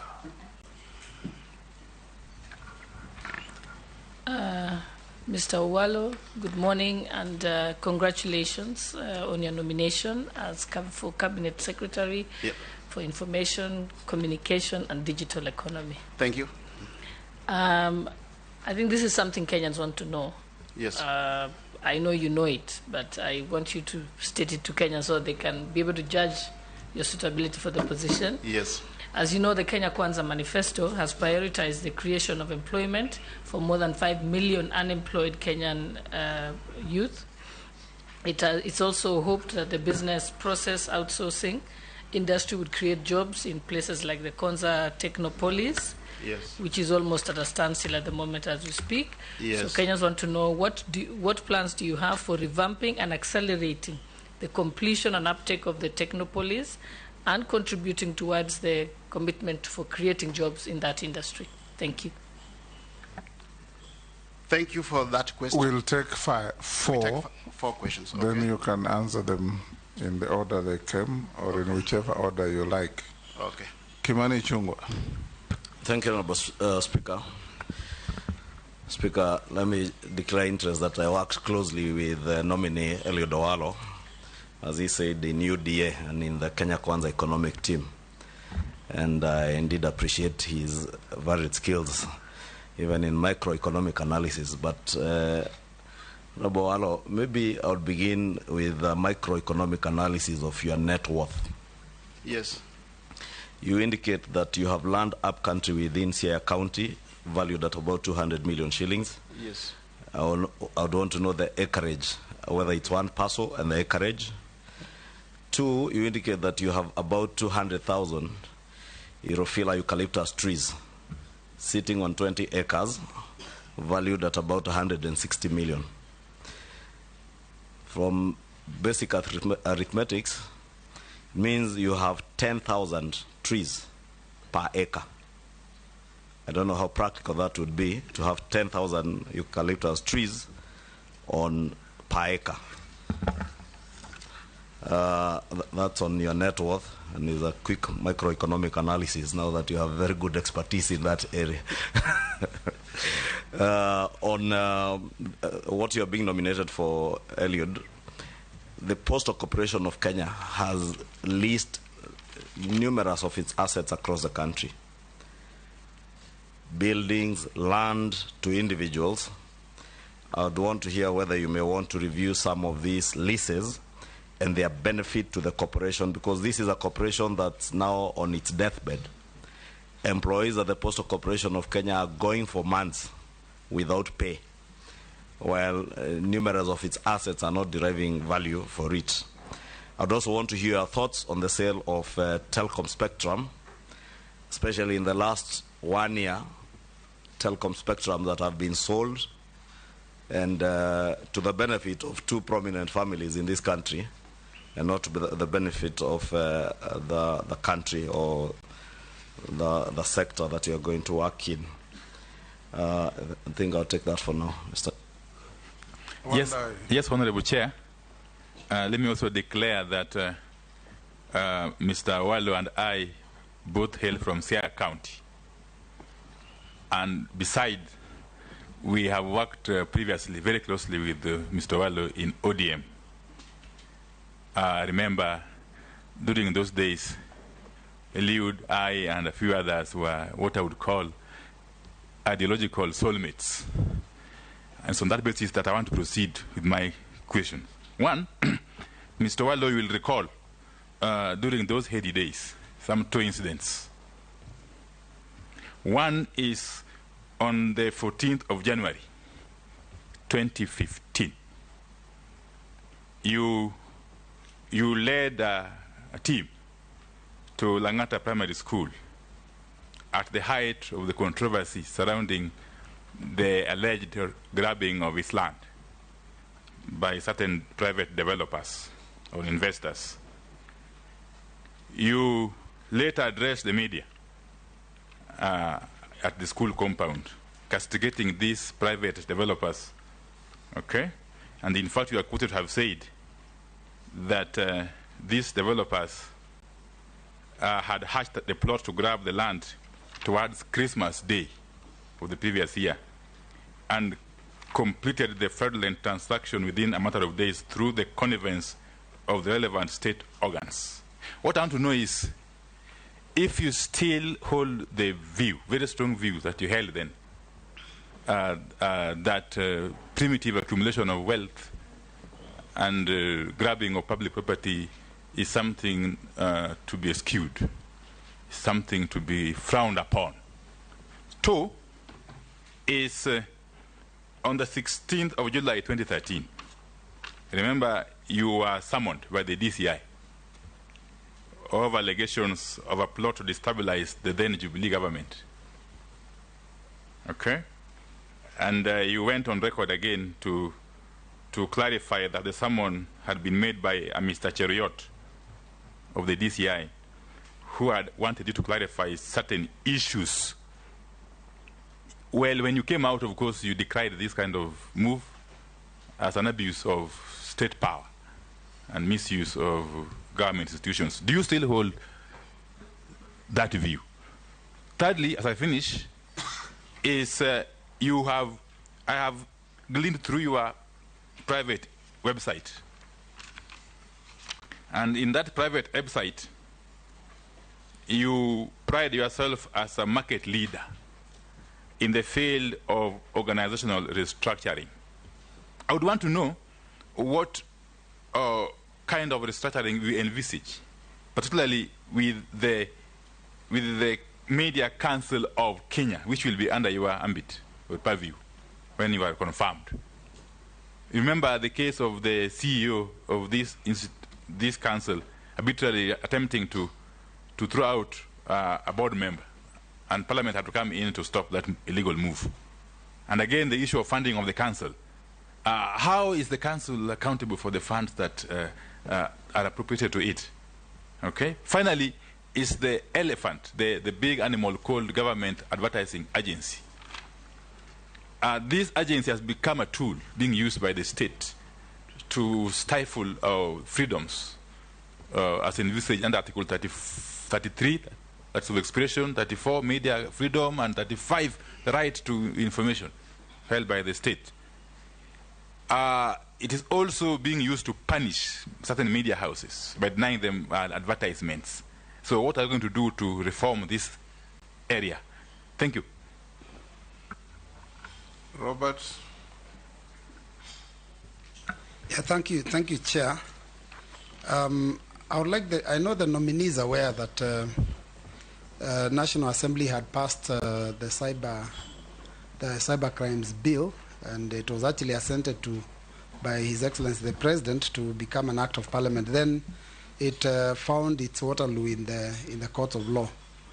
Now, knowing and noting that the way social media has spread and the kind of things that people are posting on social media, particularly our young children, when they come out of Form 4 and get a smartphone, one of the things they'll go out there is to start probably either transmitting information that is not true, that is fake news. Several times they've killed people who are still alive, and also to insult leaders. His Excellency, the former president, did say that he came out of Facebook and Twitter because of those insults. Kenya has been, I think, ranked one of the worst cyber bullies. And for your information, Canada is a list in cyberbullying. The only bully, I think, in Canada was a Kenyan who has since left. Now, I wanted to know, what will you do to ensure that this situation is sorted out and is controlled? And of course, finally, I would like to know whether Kenya Kwanza still maintains that they will provide free internet everywhere. Thank you. Eliud, you can now answer those four. Okay. Thank you, Chairman. Those questions have brought to the fore very pertinent issues which I want to respond to. On the issue of jobs, Mr. Chairman, we would, as a matter of priority, leverage on ICT to create jobs. One of the fundamental areas that we will target, of course, is agriculture. Through optimal deployment of ICT, Mr. Chairman, we are able to add value to the processes along the value chain so that we enhance efficiency and effectiveness within the production processes in the agricultural sector to create jobs, Mr. Chairman. Two, with respect to digitization of government services, which is going to be also a key result area for me in this sector, we envisage to create a critical mass of digital jobs with a view to effectively bringing into the job market current unemployed youth who are actually qualified but lack opportunities, Mr. Chairman. Three, we want, as opposed to just formal jobs, we want to ensure that we encourage and facilitate the culture of entrepreneurship, Mr. Chairman, through effective deployment of ICT, more so with respect to the digital jobs that we want to create, and the massive ICT literacy program that the industry envisages to be undertaken under this ministry, Mr. Chairman. We will equip not just students in high schools with the relevant ICT skills, but we will also ensure that correspondingly the teaching fraternity are well equipped with the relevant IT skills so that we have got a critical mass of young people getting out into the job market with skills that can facilitate entrepreneurship in this sector as opposed to opting for white-collar jobs so that people are self-employed, Mr. Chairman. In the same vein, through adequate innovation and creativity, Mr. Chairman, we can leverage on the potential of KONZA to, one, facilitate production of cheap equipment, devices, which will be a means of creating jobs, ICT devices, which will be a means of creating jobs along the manufacturing value chain, on one hand. But two, also, we can leverage on the potential of KONZA to facilitate development of ICT software, which also along the value chains will create a critical mass of jobs, Mr. Chairman. So, granted, KONZA is currently punching below its weight. We can do much better, but it is on the right trajectory, Mr. Chairman. And if we put into place appropriate measures and means of revamping the operations of KONZA, including but not limited to enhancing its status by anchoring its operations on the mandate provided through an act of parliament, we can actually enable KONZA to operate at optimal capacity levels, Mr. Chairman. The second question was in relation to the net worth, more so with respect to the commercial trees, which I plant.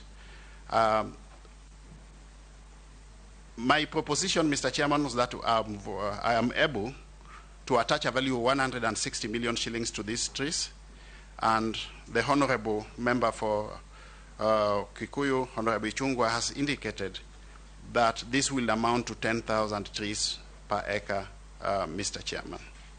I stand guided on this, but I believe that what I gave is actually a rough estimate of what the value proposition is based on valuation reports which I've gotten, Mr. Chairman. But I can counter-check that.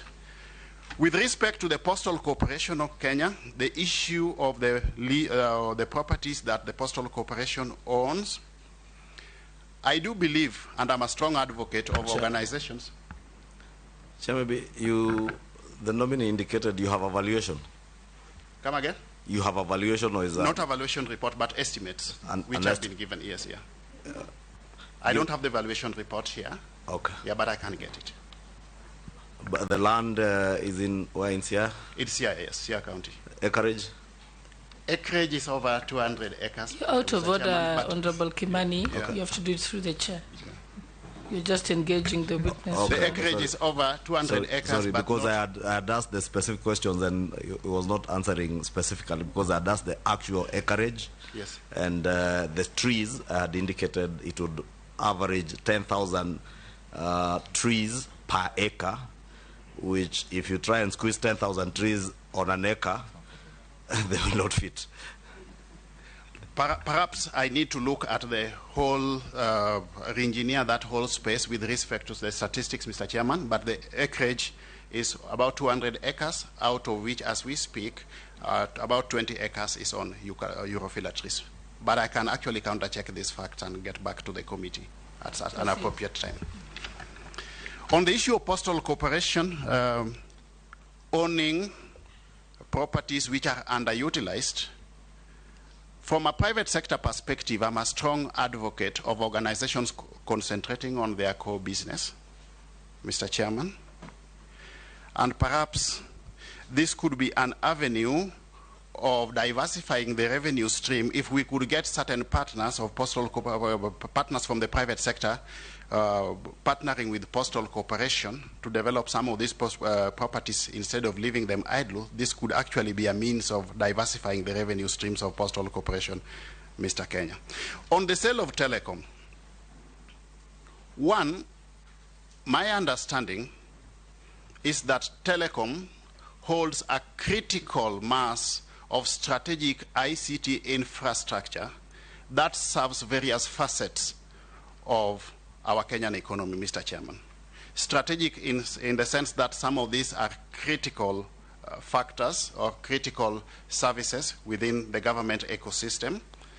As much as telecom had gone private, it would be prudent that as much as we advocate for privatization of entities, this should not compromise national security, in my understanding, Mr. Chairman.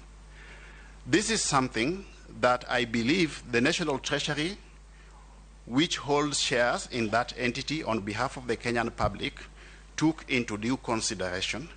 And I promise that if I'm successful at this stage upon assumption of office, I'll quickly consult with my counterpart at the National Treasury so that we get a feasible way forward on the issue of telecom, while not at the same time negating the principle of privatization, which I hold very dear, Mr. Chairman.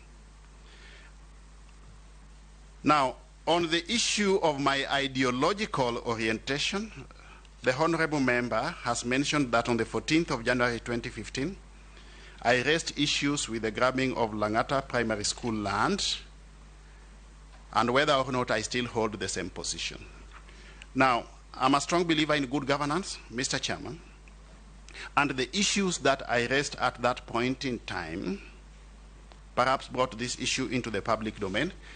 I believe that these issues are now before the courts of law, and we need to wait for our judicial system to bring this to a logical conclusion, Mr. Chairman.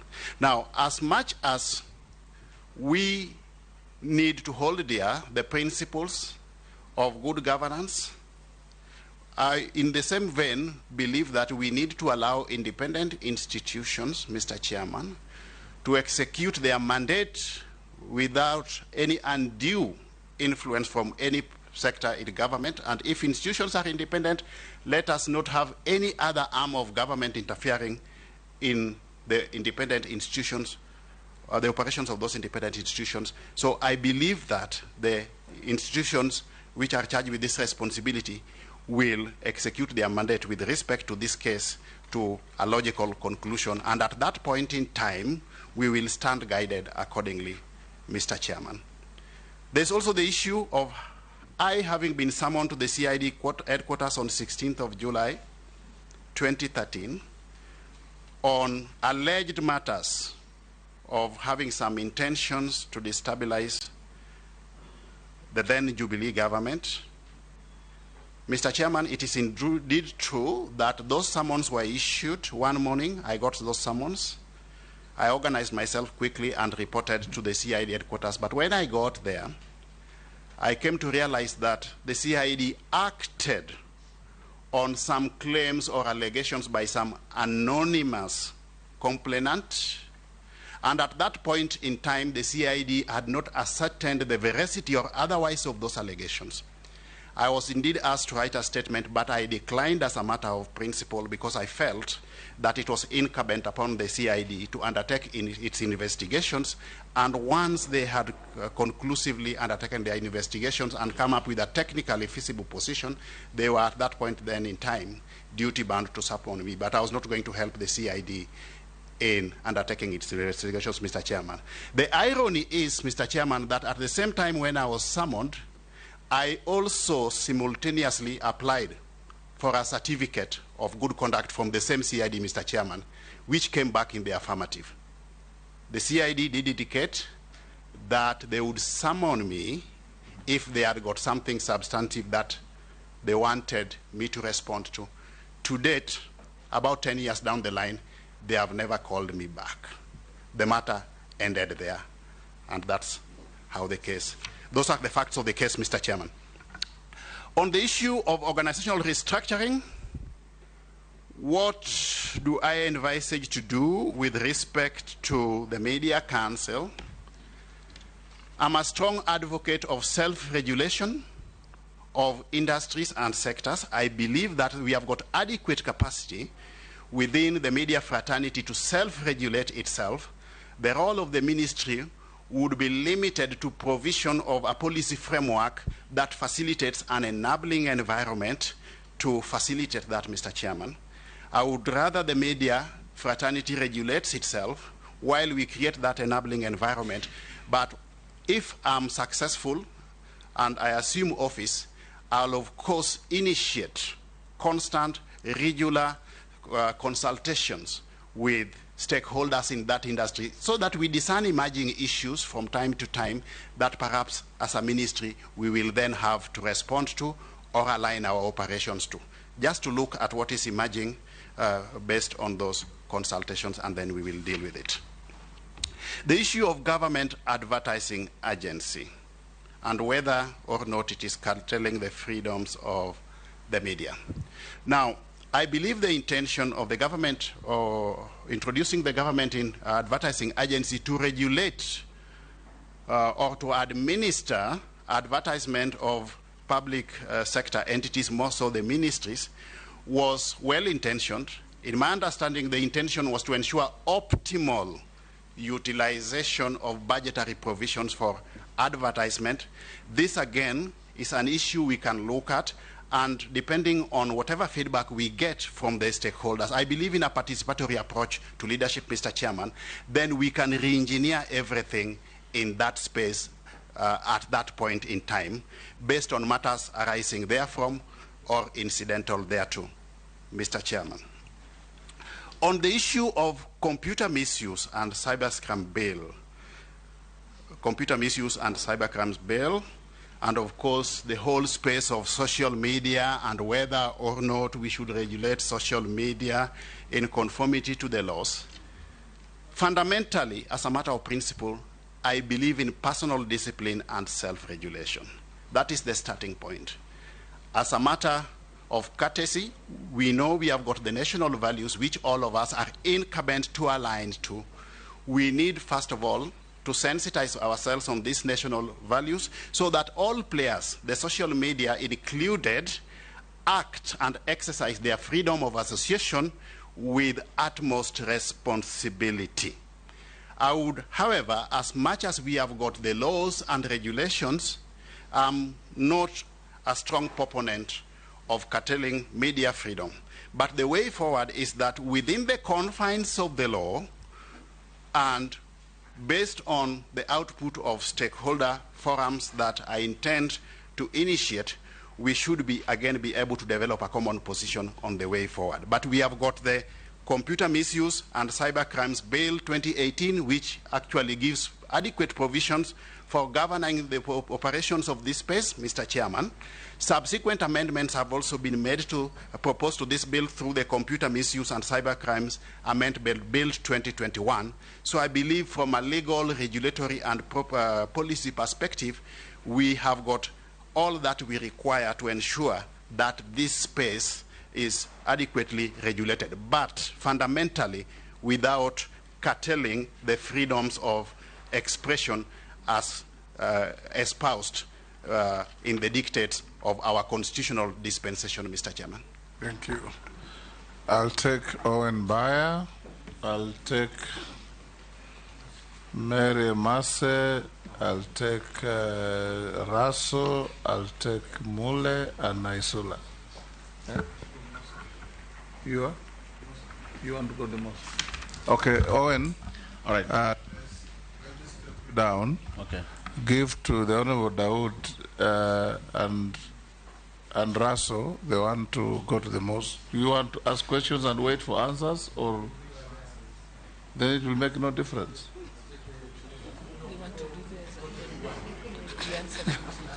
I thought you want to throw in a question and leave us to take the answers. Okay?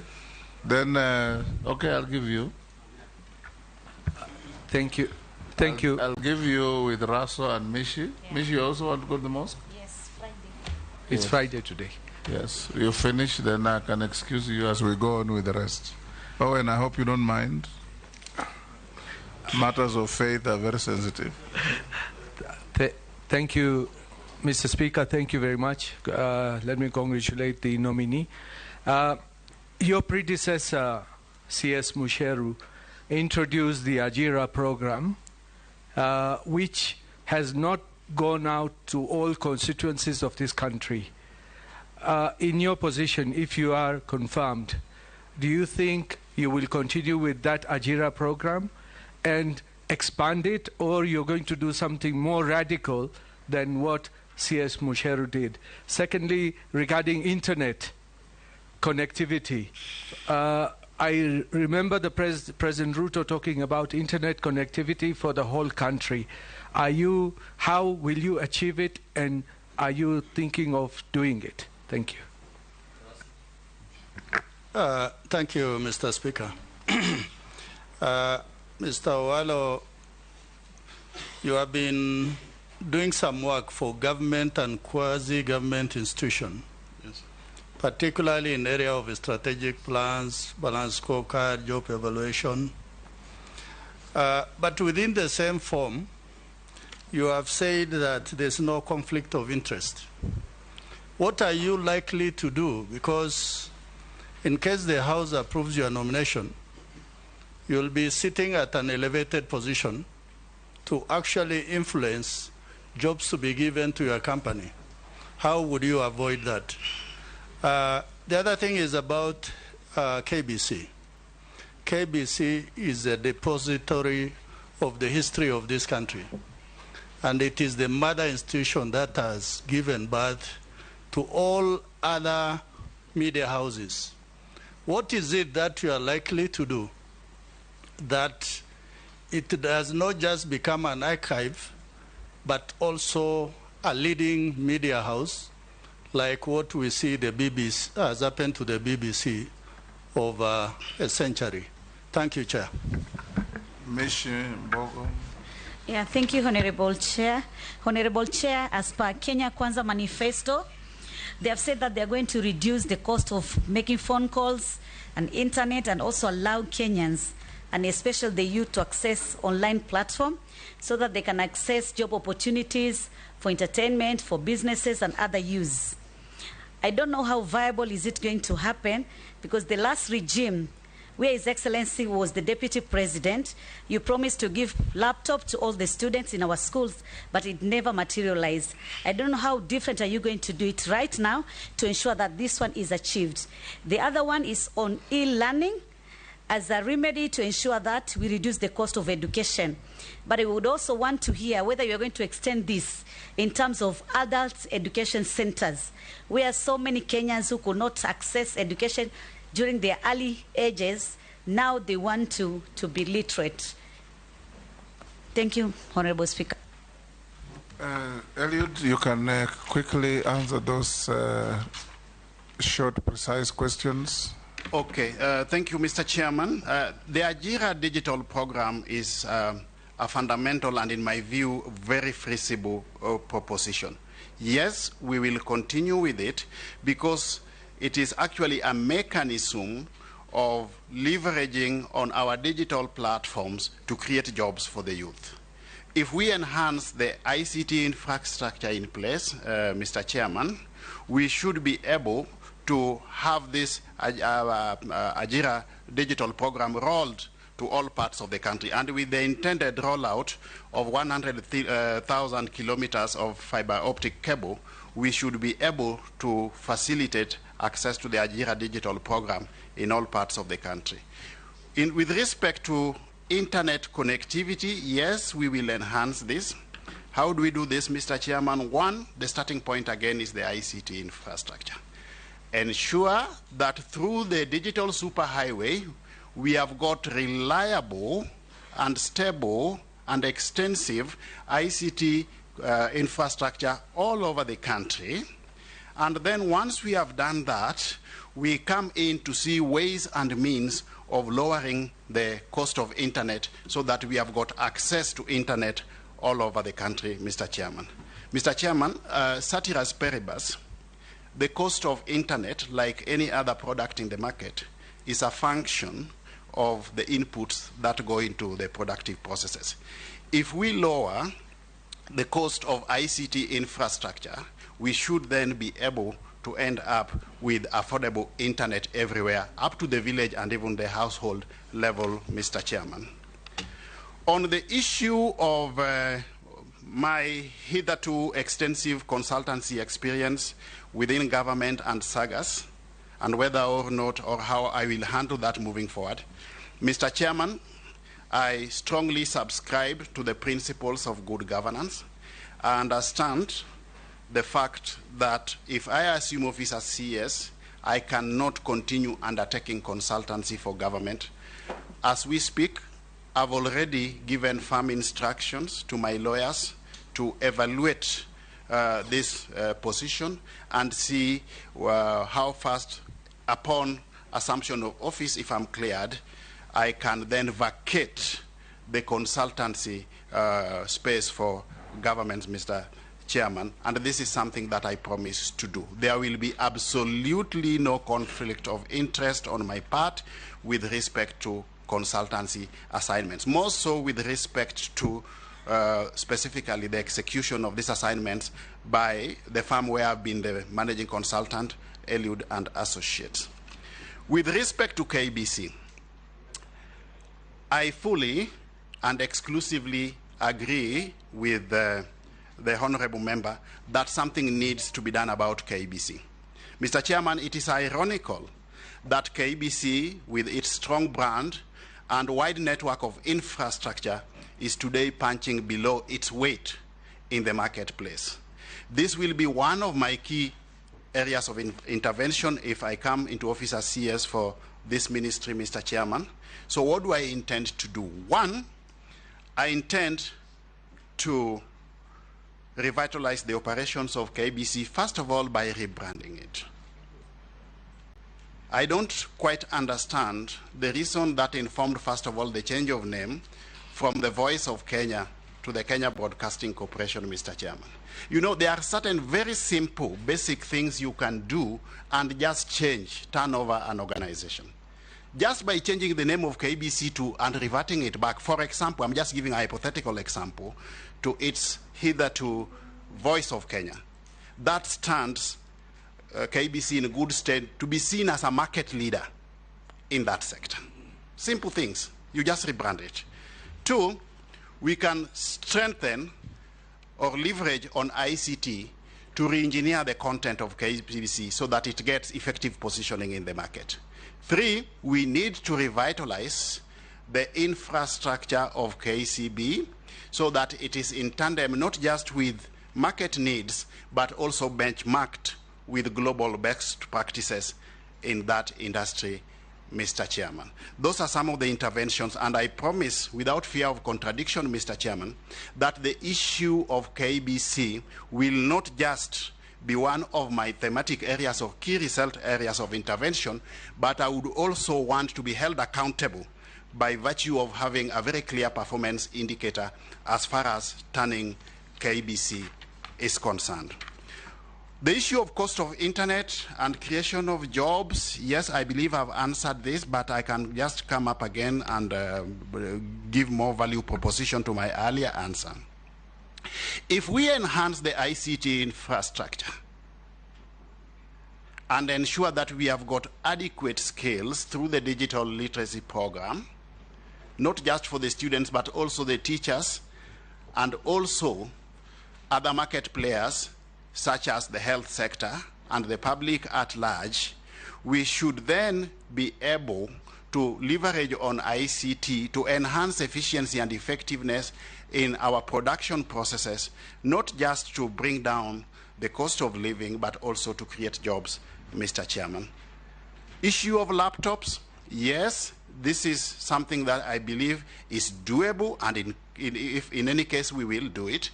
Through the Konza Metropolis, Mr. Chairman, there is already a rollout of distribution of these laptops to school. But it is not just an issue of distribution of laptops. It must be in tandem with simultaneous undertaking of a massive e-literacy program at all levels, Mr. Chairman, so that the demand in the market is responded to, Mr. Chairman. The e-learning for adult education centers, this again, just the same way we are going to have the digital villages targeting the youth, we can equally do the same for the for the adults, Mr. Chairman, so that we really have a truly digital economy without unnecessary segmentation of that marketplace where we have some lopsided interventions where perhaps only the youth are benefiting, but we leave out the adults, Mr. Chairman. So yes, it can be done. Thank you, Eliud. Owen? All right. We can release... yes, sir. Mary, I'm very clear what I'm doing, Mary. I had given Owen Bayer, yourself, I was going on, then they raised the issue of going to the mosque. So now I'll give to Owen, you, then I'll give to the team at the back, I'll give to Naisula, Gikaria, and Mule. Please ask one question each so that we manage our time well. I think the gentleman is doing reasonably well. Okay. Thank you, Speaker and Chair. My question on Ajira has been responded to, but I would like to focus on something you said when you were telling us about yourself. You said you are an expert in organizational restructuring and strategic planning. And in that vein, you showed us how you have been involved in almost all ministries in this country, developing their strategic plan, strategic plan or ideas about how to carry out some work. But seemingly, having said you did all that, this government, the past government, past regimes, didn't seem to have touched the lives of people, despite your infusing those ideas. And the cost of life went high, cost of living went high, everything else didn't go right, and yet this government seemed to have been exclusively operating on your ideas. What value do you bring to the new government? What is it, what new ideas do you have that will permeate government and make life better, reduce the cost of living, make life good for Kenyans? And what went wrong, despite your ideas? Thank you, Chair. Mary? Well, thank you, Speaker. Through you, the nominee, one of the other pledges that we gave to the Kenyans through the Kenya Kwanza pledges was the mainstreaming, was the need to mainstream the development of arts and culture. I'm talking about theaters, music halls, art galleries, into the infrastructure development program. We all are aware that we have a lot of talent out there. And to the members, I know each one of us has had to support an artist. Where I come from, they go and record music in Uganda. So my question is, as Cabinet Secretary, what are some of the areas you'll prioritize, and how will you address the challenge of funding the infrastructure projects to unlock the potential of the creative economy? And I offer you 5 acres of land in Teso South to start one for Busia County. Thank you. Yes, Naisula. Thank you, Chair. Mr. Owalo, how do you facilitate the inclusion of students from the rural communities or those that are in far-flung areas who don't have access to modern technology and internet connectivity, just so that there is equity?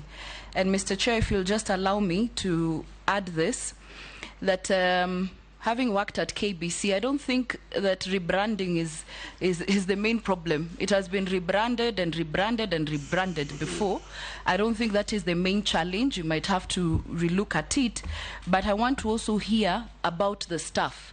You have to look at their motivation when you look at promotions, their salaries, just so that KBC is not only an incubator of good talent, and then they move to the private media houses, but you should actually aim to retain the great talent that is at KBC. Good. Yes, Thank you, Chair. East. Thank you, Chair. I am impressed, Mr. Owalo, by what you've done for on the aspect of the pro bono. You know, sponsoring Gor Mahia, AFC, and others. How I wish that that amount of money would have been used at these small clubs in Siaya village for you to be able to to tap talent, because as you have said, and I've seen some of the articles that you've written on how the government should come in and save FC and Gor Mahia, which is something that is okay, but how I wish you would have gone down to the village. And my question is about if you digitalize services, government. When I was doing my course, we were told as we also digitalize, then the aspect of cutting employment is also very huge. As you digitalize, then you reduce the number of employment, because if things were done manually, you could see how the number of employees, and yet Kenya Kwanza is there to create opportunities, job opportunities, and to reduce the unemployment percentage. So how are you going to balance as you digitalize vis-a-vis, killing job opportunities that are brought by that? Thank you. Mole. Thank you very much, Speaker. This goes to the nominee, and my question goes by what is in the public domain, which is the unearthing of state-owned fiber optic network project, whereby the lender, who is Exim Bank of China, is said to be in debt of 21 billion Kenya shillings, and the access of the project documents, contracts signed between locals and international, has been an opaque and has not been very clearly exposed to the public. As a cabinet nominee, will you be in a position to give us a clear openness on this project, together with device management system being installed in communication mobile for Kenyans, which might lead to serious surveillance of Kenyans without their notice? I know you might not want to comment on this because it's an issue between the Communication of Kenya and the Supreme Court, which they need to pronounce themselves. But your view as an expert of management, are these realities, when if you are confirmed by this committee, to bring to light these two kind of projects to Kenyans to make sure that we are safe? Eliud, I think we can take the remaining 5 so that you can answer all of them. Okay. Where questions of overlap, you just harmonize, yes. Yeah, you harmonize. Yep. Amisi, then Kosing, then George, then Ferdinand, then Mukami. Thank you. One question each, please. Yeah. Thank you, Chair. The nominee, you started by describing the various types of markets, from the monopolies or oligopolies, and touching on monopolies that have controlled the market here in Kenya. Most citizens become suspicious of the monopolies that exist because they basically cause inequalities, and they wield a lot of economic power. They exploit, factors of production, labor and capital to the disadvantage of the other new entrants. Do you think it is a common threat to telecommunication in the near future, and even in the media? Because when you focus so much on one state media to the disadvantage of the other, in a very highly competitive global environment, is this a threat, monopolies?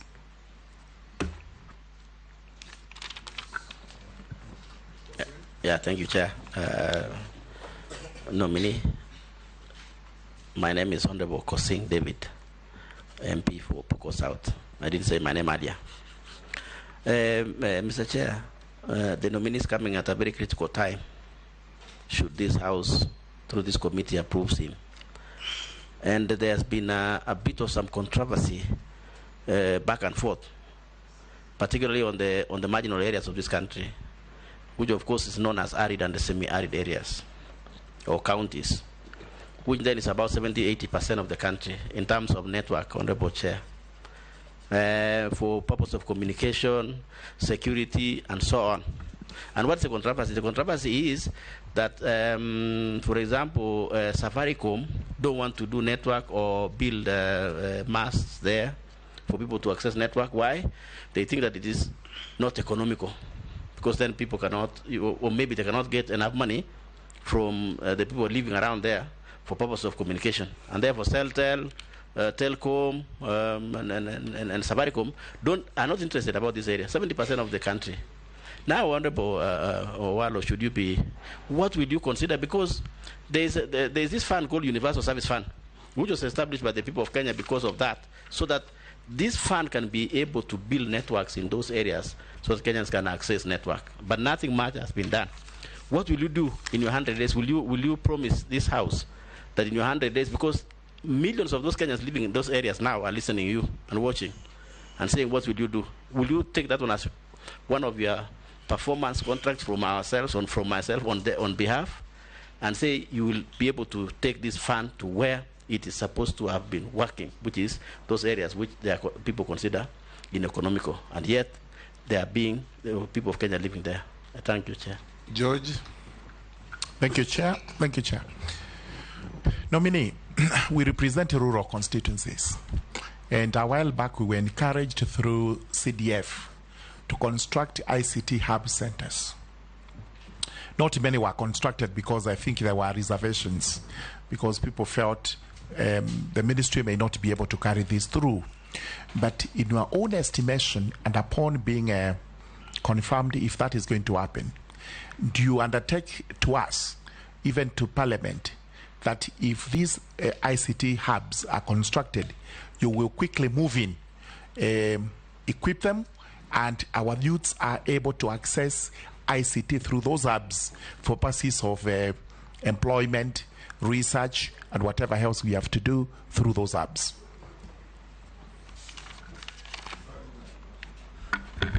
Of Kwanza. I see.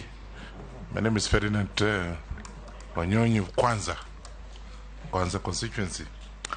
I have seen some bit of a realignment of the parastatals in the government, to the extent that even some departments are realigned wrongly.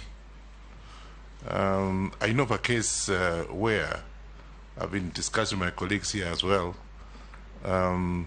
You find that irrigation department, which is basically in agriculture, was moved to, I know irrigation is water, but what you irrigate from crops, is moved to blue economy.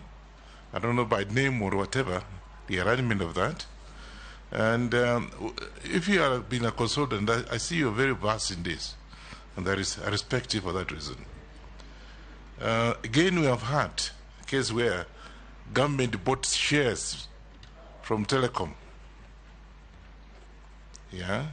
Now I think it's, so to say, is now state-owned. Telecom is state-owned. I don't know for what reason this has happened. And now you find now Telecom is not doing the same thing. We used to use it for parcel of land, moving the communication by land. Now it's no longer there. I'd rather get Matatu, put whatever I have to take to my country, up country, instead of using the post office. What's your view on this? Am I right or you're right? We've done this arrangement, which I think, in my view, is actually taking us backward. Or is it for individual gains? Thank you. Thank you. Mukami, the last in this batch. Thank you, our nominee. I'm impressed you've done your homework. What will you do to safeguard talent and intellectual property for the youth who will be the drivers of the digital economy? And I would also like to know what you think about the split of Safaricom to M-Pesa and Voice. Thank you. You can quickly answer those, Eliud.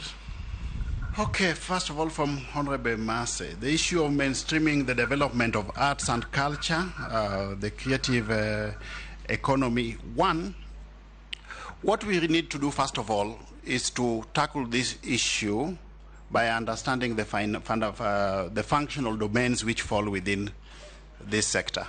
We have got music, we have got design, we have got theater, just to mention but a few, and even arts and crafts.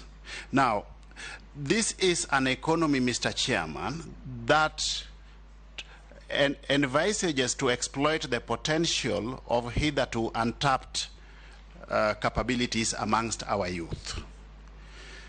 How do we do this? First of all, there is need for appropriate legal and regulatory framework in this industry. We have got the Copyright Act. This needs to be strengthened, yeah, so that the intellectual properties of these young people is not taken advantage of by middlemen or based on dysfunctionalities in the marketplace. Two, we need to empower these people through provision of adequate access to capital. How do we do this? If I'm confirmed and I take over office, I need to initiate the Kenya Film Bill and liaise with the House so that it becomes an act that will facilitate the establishment of a film fund, Mr. Chairman, that can facilitate access to cheap credit, provision of widely accessible credit, but also being disbursed at optimal rates of interest, way below the prevailing market or bank rates, Mr. Chairman. Chairman, is he coming back? Chair? Yes. Is he coming back to my question, or does he seem to have jumped? Oh, yes, Honorable Owen Bayer. The issue of restructuring, yeah? Oh, yes. I've developed many strategic plans, but then there's a disconnect between the number of strategic plans I've developed and what has been witnessed by way of results. Now, let me clarify, Mr. Chairman, that strategy has got three facets. There's the component of strategy formulation, there's the facet of strategy implementation, there's the facet of strategy monitoring, evaluation, and reporting. All these facets of strategy, Mr. Chairman, are anchored on what critical success factor, which is leadership. We don't have a shortage of strategic plans in this country. Historically, since independence, we have always developed good strategic plans. But we have been having a leadership deficit. What do I mean by a leadership deficit? Anytime you come up with a major change program, you must have a transformational leadership that can facilitate effective implementation of those change programs, while at the same time ensuring that you have got an elaborate risk mitigation framework, Mr. Chairman. We have had good plans, but the will to implement some of these plans has been a challenge, based on leadership at the top echelons, Mr. Chairman. I'm happy, Mr. Chairman, that today, under the Kenya Kwanza government, we have got a leadership that is transformational, a leadership that is a change agent, a leadership that is ready and willing to venture into hitherto unfamiliar territories for the benefit of the Kenyan people. And I believe that in the next phase of our strategic planning cycle, where we are going to develop the 2023-2022 strategic plans for ministries and the implementing agencies, we will not just come up with strategic plans that will not be implemented, Mr. Chairman. So that then will facilitate successful implementation of the strategic plans. So the answer is leadership deficit has been a problem. The issue of mainstreaming of arts, that one I've answered. The issue of whether students will have access to technology, I believe in the principles of equity, impartiality, and equitability, Mr. Chairman. We are going to enhance the ICT infrastructure indiscriminately to all parts of the country so that we have got adequate ICT infrastructure in every village up to every household, Mr. Chairman, so that our ICT functional domain can contribute to the extent of the envisaged 10% of the GDP, Mr. Chairman. Issue of KBC, yes, I agree with Mheshimiwa again that we need to look at staff motivation. My position on this is as below, Mr. Chairman. One, the remuneration structures in government are largely regulated by the Salaries Review Commission. But as a consultant, I believe that our remuneration architecture should be informed by an objective job evaluation exercise, whether it is done by SRC or any other private sector provider. But the guiding principle should be the ability to pay. If KBC was turned around through an effective turnaround strategy and it became viable, feasible, and has the ability to pay, nothing stops you from telling SRC that, look, these are the salaries and remuneration levels that you are proposing to enable us attract and retain the staff that we already have. We want to benchmark our salaries and benefits levels with the prevailing market rates, and we have got the ability to pay. SRC will not stop you. The only problem we have in the public sector, Mr. Chairman, is that organizations rely, or largely, parastatals rely largely on the exchequer for purposes of funding. We need to move away from that space so that we become creative and innovative by way of exploring new and more viable means of resource mobilizations, anchored on an appropriate and elaborate innovative resource mobilization strategy, Mr. Chairman. Of course, backed up with diversification of the revenue streams. Issues of sponsorships, which I've undertaken over a long period of time to our sporting fraternity, Gor Mahia, AFC, and the like. Yes, I agree with you fully and exclusively that we need to cascade this down to the lowest levels. Just yesterday, I was having a discussion with my counterpart nominee for sports, Honorable Ababu Namwamba, and this is something that we want to pursue together, Mr. Chairman. I've got a lot of passion for sports and development of the hitherto untapped youth talent. As to whether or not digitization will lead to the cutting down of employment, I think that is the traditional thinking as opposed to the innovating thinking, Mr. Chairman. We can grow the two hand in hand by leveraging on technology while at the same time exploiting that potential to create jobs. It's a question of how creative we are. Let us not deploy the traditional approach that where there is one additional computer, one person must go home.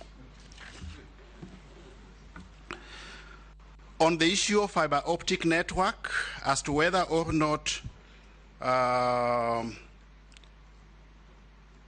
the issue of Exim Bank of Kenya having been a lender through an OPEC system, I would seek indulgence of the House that you allow me, if I'm approved by this committee, to get into the House so that I hold adequate consultations with my counterpart at the National Treasury at that point in time, so that based on the principle of collective responsibility in government, Mr. Chairman, I'm not coming up with a proposition before this committee that will not stand the test of time. On the issue of monopolies and whether or not... Yes, Bole. Thank you. Why don't you let him finish, then you seek your clarification? I just want him to finish one for all because something... Okay, fine. Okay. On the issue of monopolies and whether or not that can cause disproportionalities in the market space, Mr. Chairman, my stand is that the role of government is to put in place an enabling policy and regulatory framework that ensures that we have got a level playing ground in the marketplace. Once that is in place, then it is incumbent upon each and every player in that space to exercise its strategic agility and maneuverability for effective positioning in that marketplace to attain both comparative advantage and competitiveness. So I would really not want to go or buy the argument that monopolies will lead to market efficiencies, and therefore we need to go a step further and curtail strongly performing organizations so that they come to the same level with organizations which are inefficient. Organizations have to be creative, innovative to survive. And in that operational environment, Mr. Chairman, it is cutthroat competition, and it is incumbent upon you as a player to cut your own niche in that operational environment. Ours is to provide an enabling legal, regulatory, and policy environment as government. The issue of semi-autonomous areas, yes, as to whether or not we will extend the ICT infrastructure into those places, yes, and we will actually leverage on the Universal Service Fund, yeah, so that we utilize the resources available within that basket to extend the ICT infrastructure to those places so that we have got some equity and equitability in the provision of ICT infrastructure, Mr. Chairman. The issue of constructing ICT hubs or centers, this will be cascaded down to the lowest levels, Mr. Chairman. We will continue with this. It is already work in progress, and we will continue with this to the lowest levels of our operations, of the bottom of the pyramid, so that as we extend this, it is also in tandem with our bottom-up economic proposition. The issue of realignment of government functions with the mandates, functional mandates of the ministries. Executive orders, Mr. Chairman, are not cast on stone. They are developed by human beings. As and when there is an anomaly detected, yeah, within what the functional mandates of various ministries espouses, and where the implementing agencies are domiciled, these can always be relooked at. In fact, as I speak, ourselves as cabinet nominees, we have been asked already just to look at the executive order and propose any value proposition based on these functional mandates to facilitate effective alignment. So this can be done, it will be done, and it has always been done, Mr. Chairman. The issue of telecom, as to whether we are reverting to state ownership, I'm a strong believer that the work of government is to provide an enabling legal and regulatory framework as opposed to competing with the private sector in business, Mr. Chairman.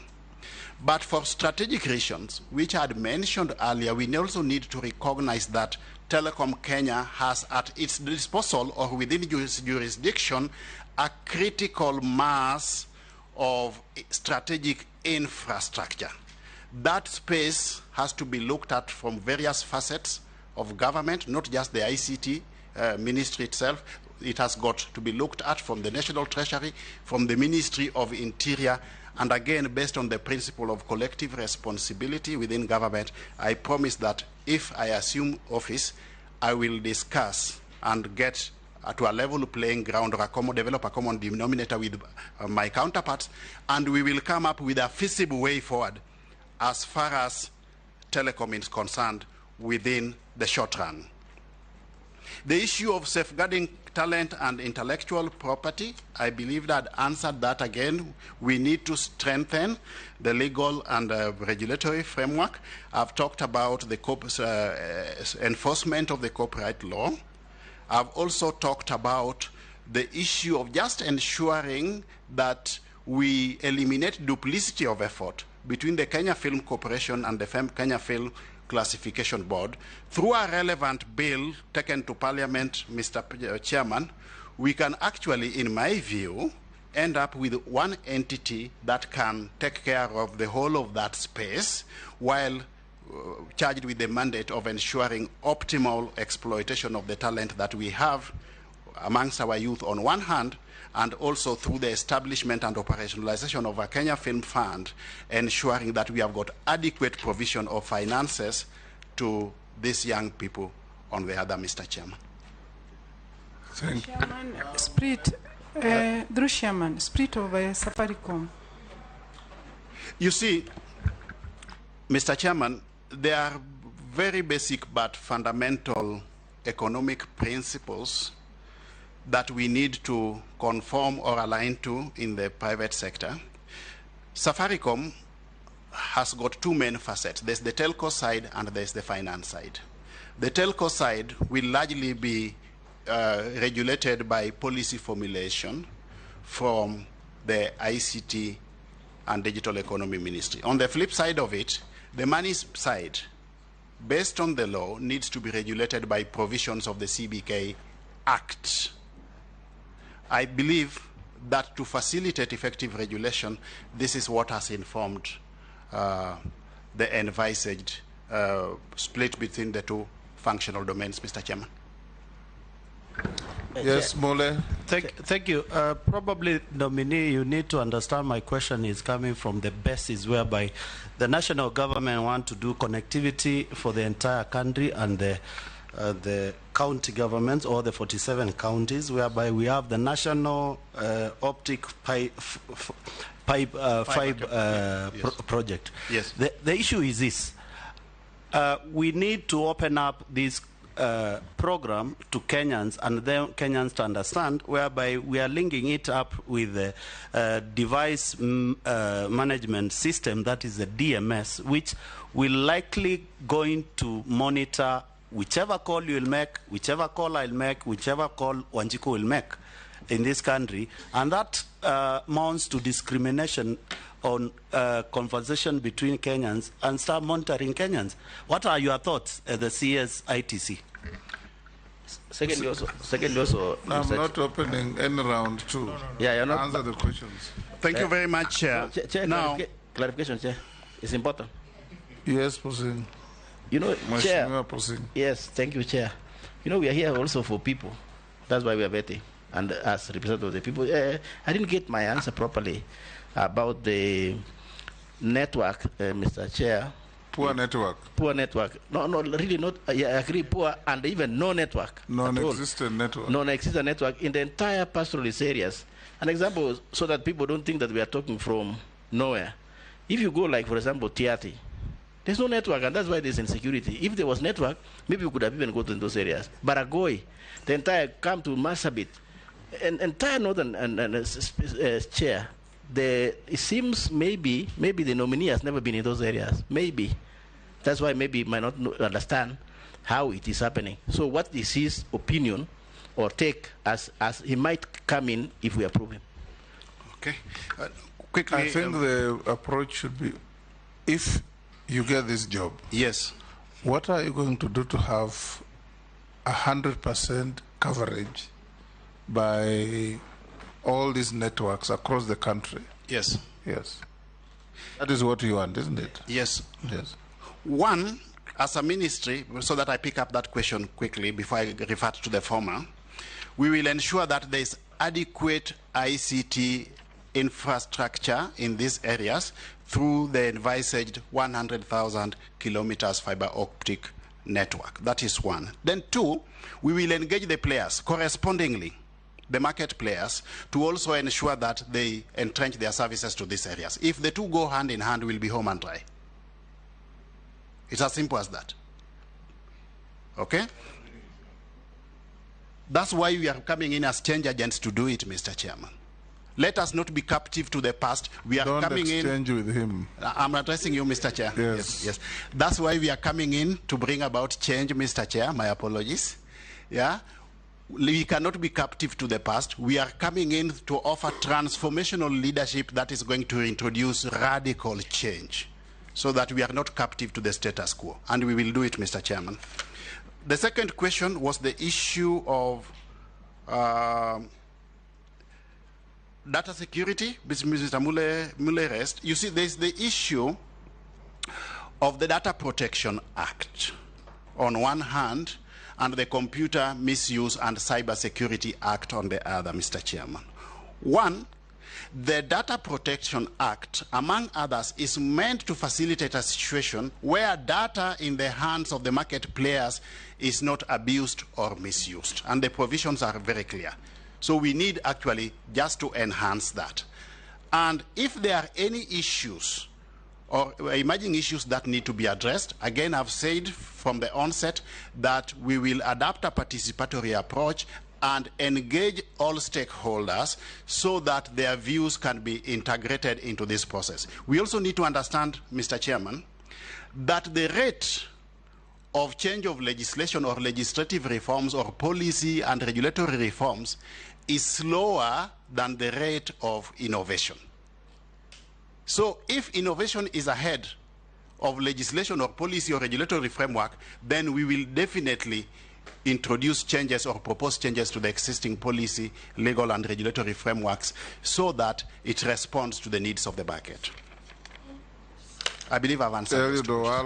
Tell us in 3 minutes what you wish this committee to do for you. One, Mr. Chairman, in my concluding remarks, my proposition is that I've got a vision for this sector. My vision is an empowered and digitized Kenyan society. To realize this vision, I believe working together with the team that we have within the ministry and the sector at large, including the implementing agencies, we should be able to facilitate economic transformation of Kenya while leveraging on ICT for purposes of competitiveness and sustainable development. I believe that I'm coming into this sector, Mr. Chairman, to offer transformational leadership, to introduce change, and to realize this, I'll ensure that we have got appropriate planning framework within the ministry and the implementing agencies. I'll ensure that we have got structures that are effectively aligned to the strategy at all levels to facilitate implementations of the plans that we will have. I'll ensure we have got comprehensive performance management framework that will facilitate implementation of these strategic plans, while at the same time also having a comprehensive monitoring and evaluation and reporting framework. This will be anchored on my ability to facilitate provision of transformational leadership that facilitates change within the sector, Mr. Chairman. At the tail end of my tenure, on behalf of government and the industry at large, I would wish that my performance be evaluated on the basis of facilitation of universal access to internet everywhere at affordable rates.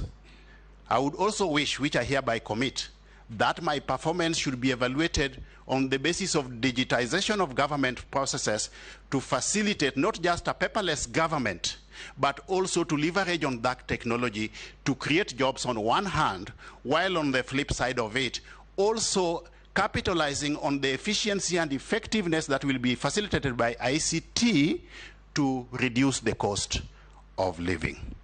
I also wish that my performance, Mr. Chairman, as I conclude, will be evaluated on the basis of rejuvenation of the Kenya News Agency, revitalization of the Kenya Broadcasting Corporation, and revitalization of the Postal Corporation of Kenya in response to the needs of the market, while at the same time benchmarking with global best practices.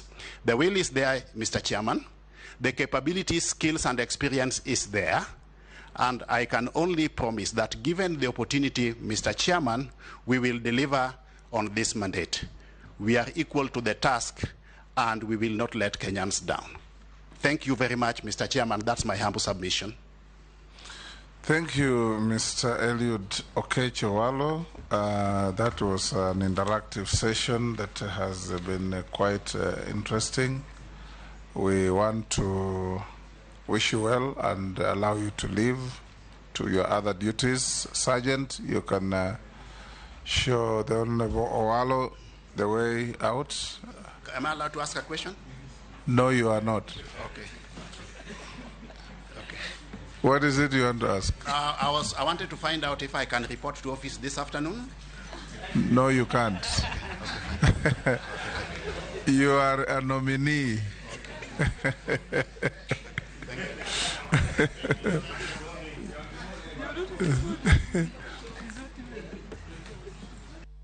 Honorable members, can we break for lunch and resume at 2:15? 2:15. Your lunch is within the building. I think we can manage that.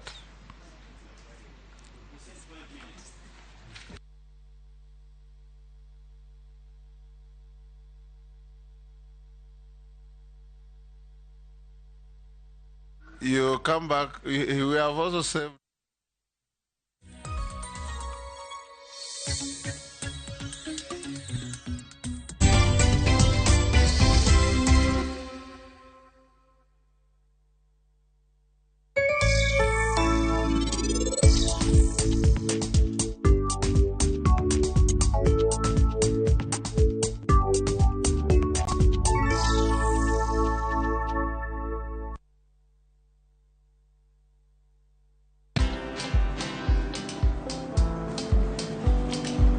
Chal nade? Chal ka gimi kaka ng'iyo sim gi pacha te? Kiki ahinya. En mana ni asebedo e story ahinya. Mana kaka rally manyochacha ne chal ka gima ne an kanyo kane otimo. Kendo kane iyawo chiro manyien ne chal ka gima ne an kanyo. Sama ne imiyo welo mapacho ka nengo mogonyore nam chumbi ne antie. In bende inyalo bedo e story kamora mora. Download mana Citizen Digital. Bed iyo ng'ala manyime gi weche manyien ka gi tuch kod gik mamoko ka gitimore kendo opogore pachoka kod pinje ma oko. Download Citizen Digital. Citizen Digital.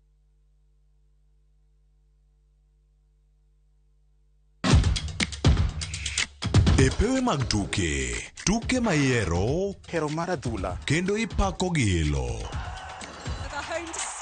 Tudri kod James Opondo, japicha gi Milton Ochieng Jaka Black e pau tuke. Chieng' ngeso ka ngeso chakre sa 8 odiochieng' nyaka sa 10 mana e Ramogi TV.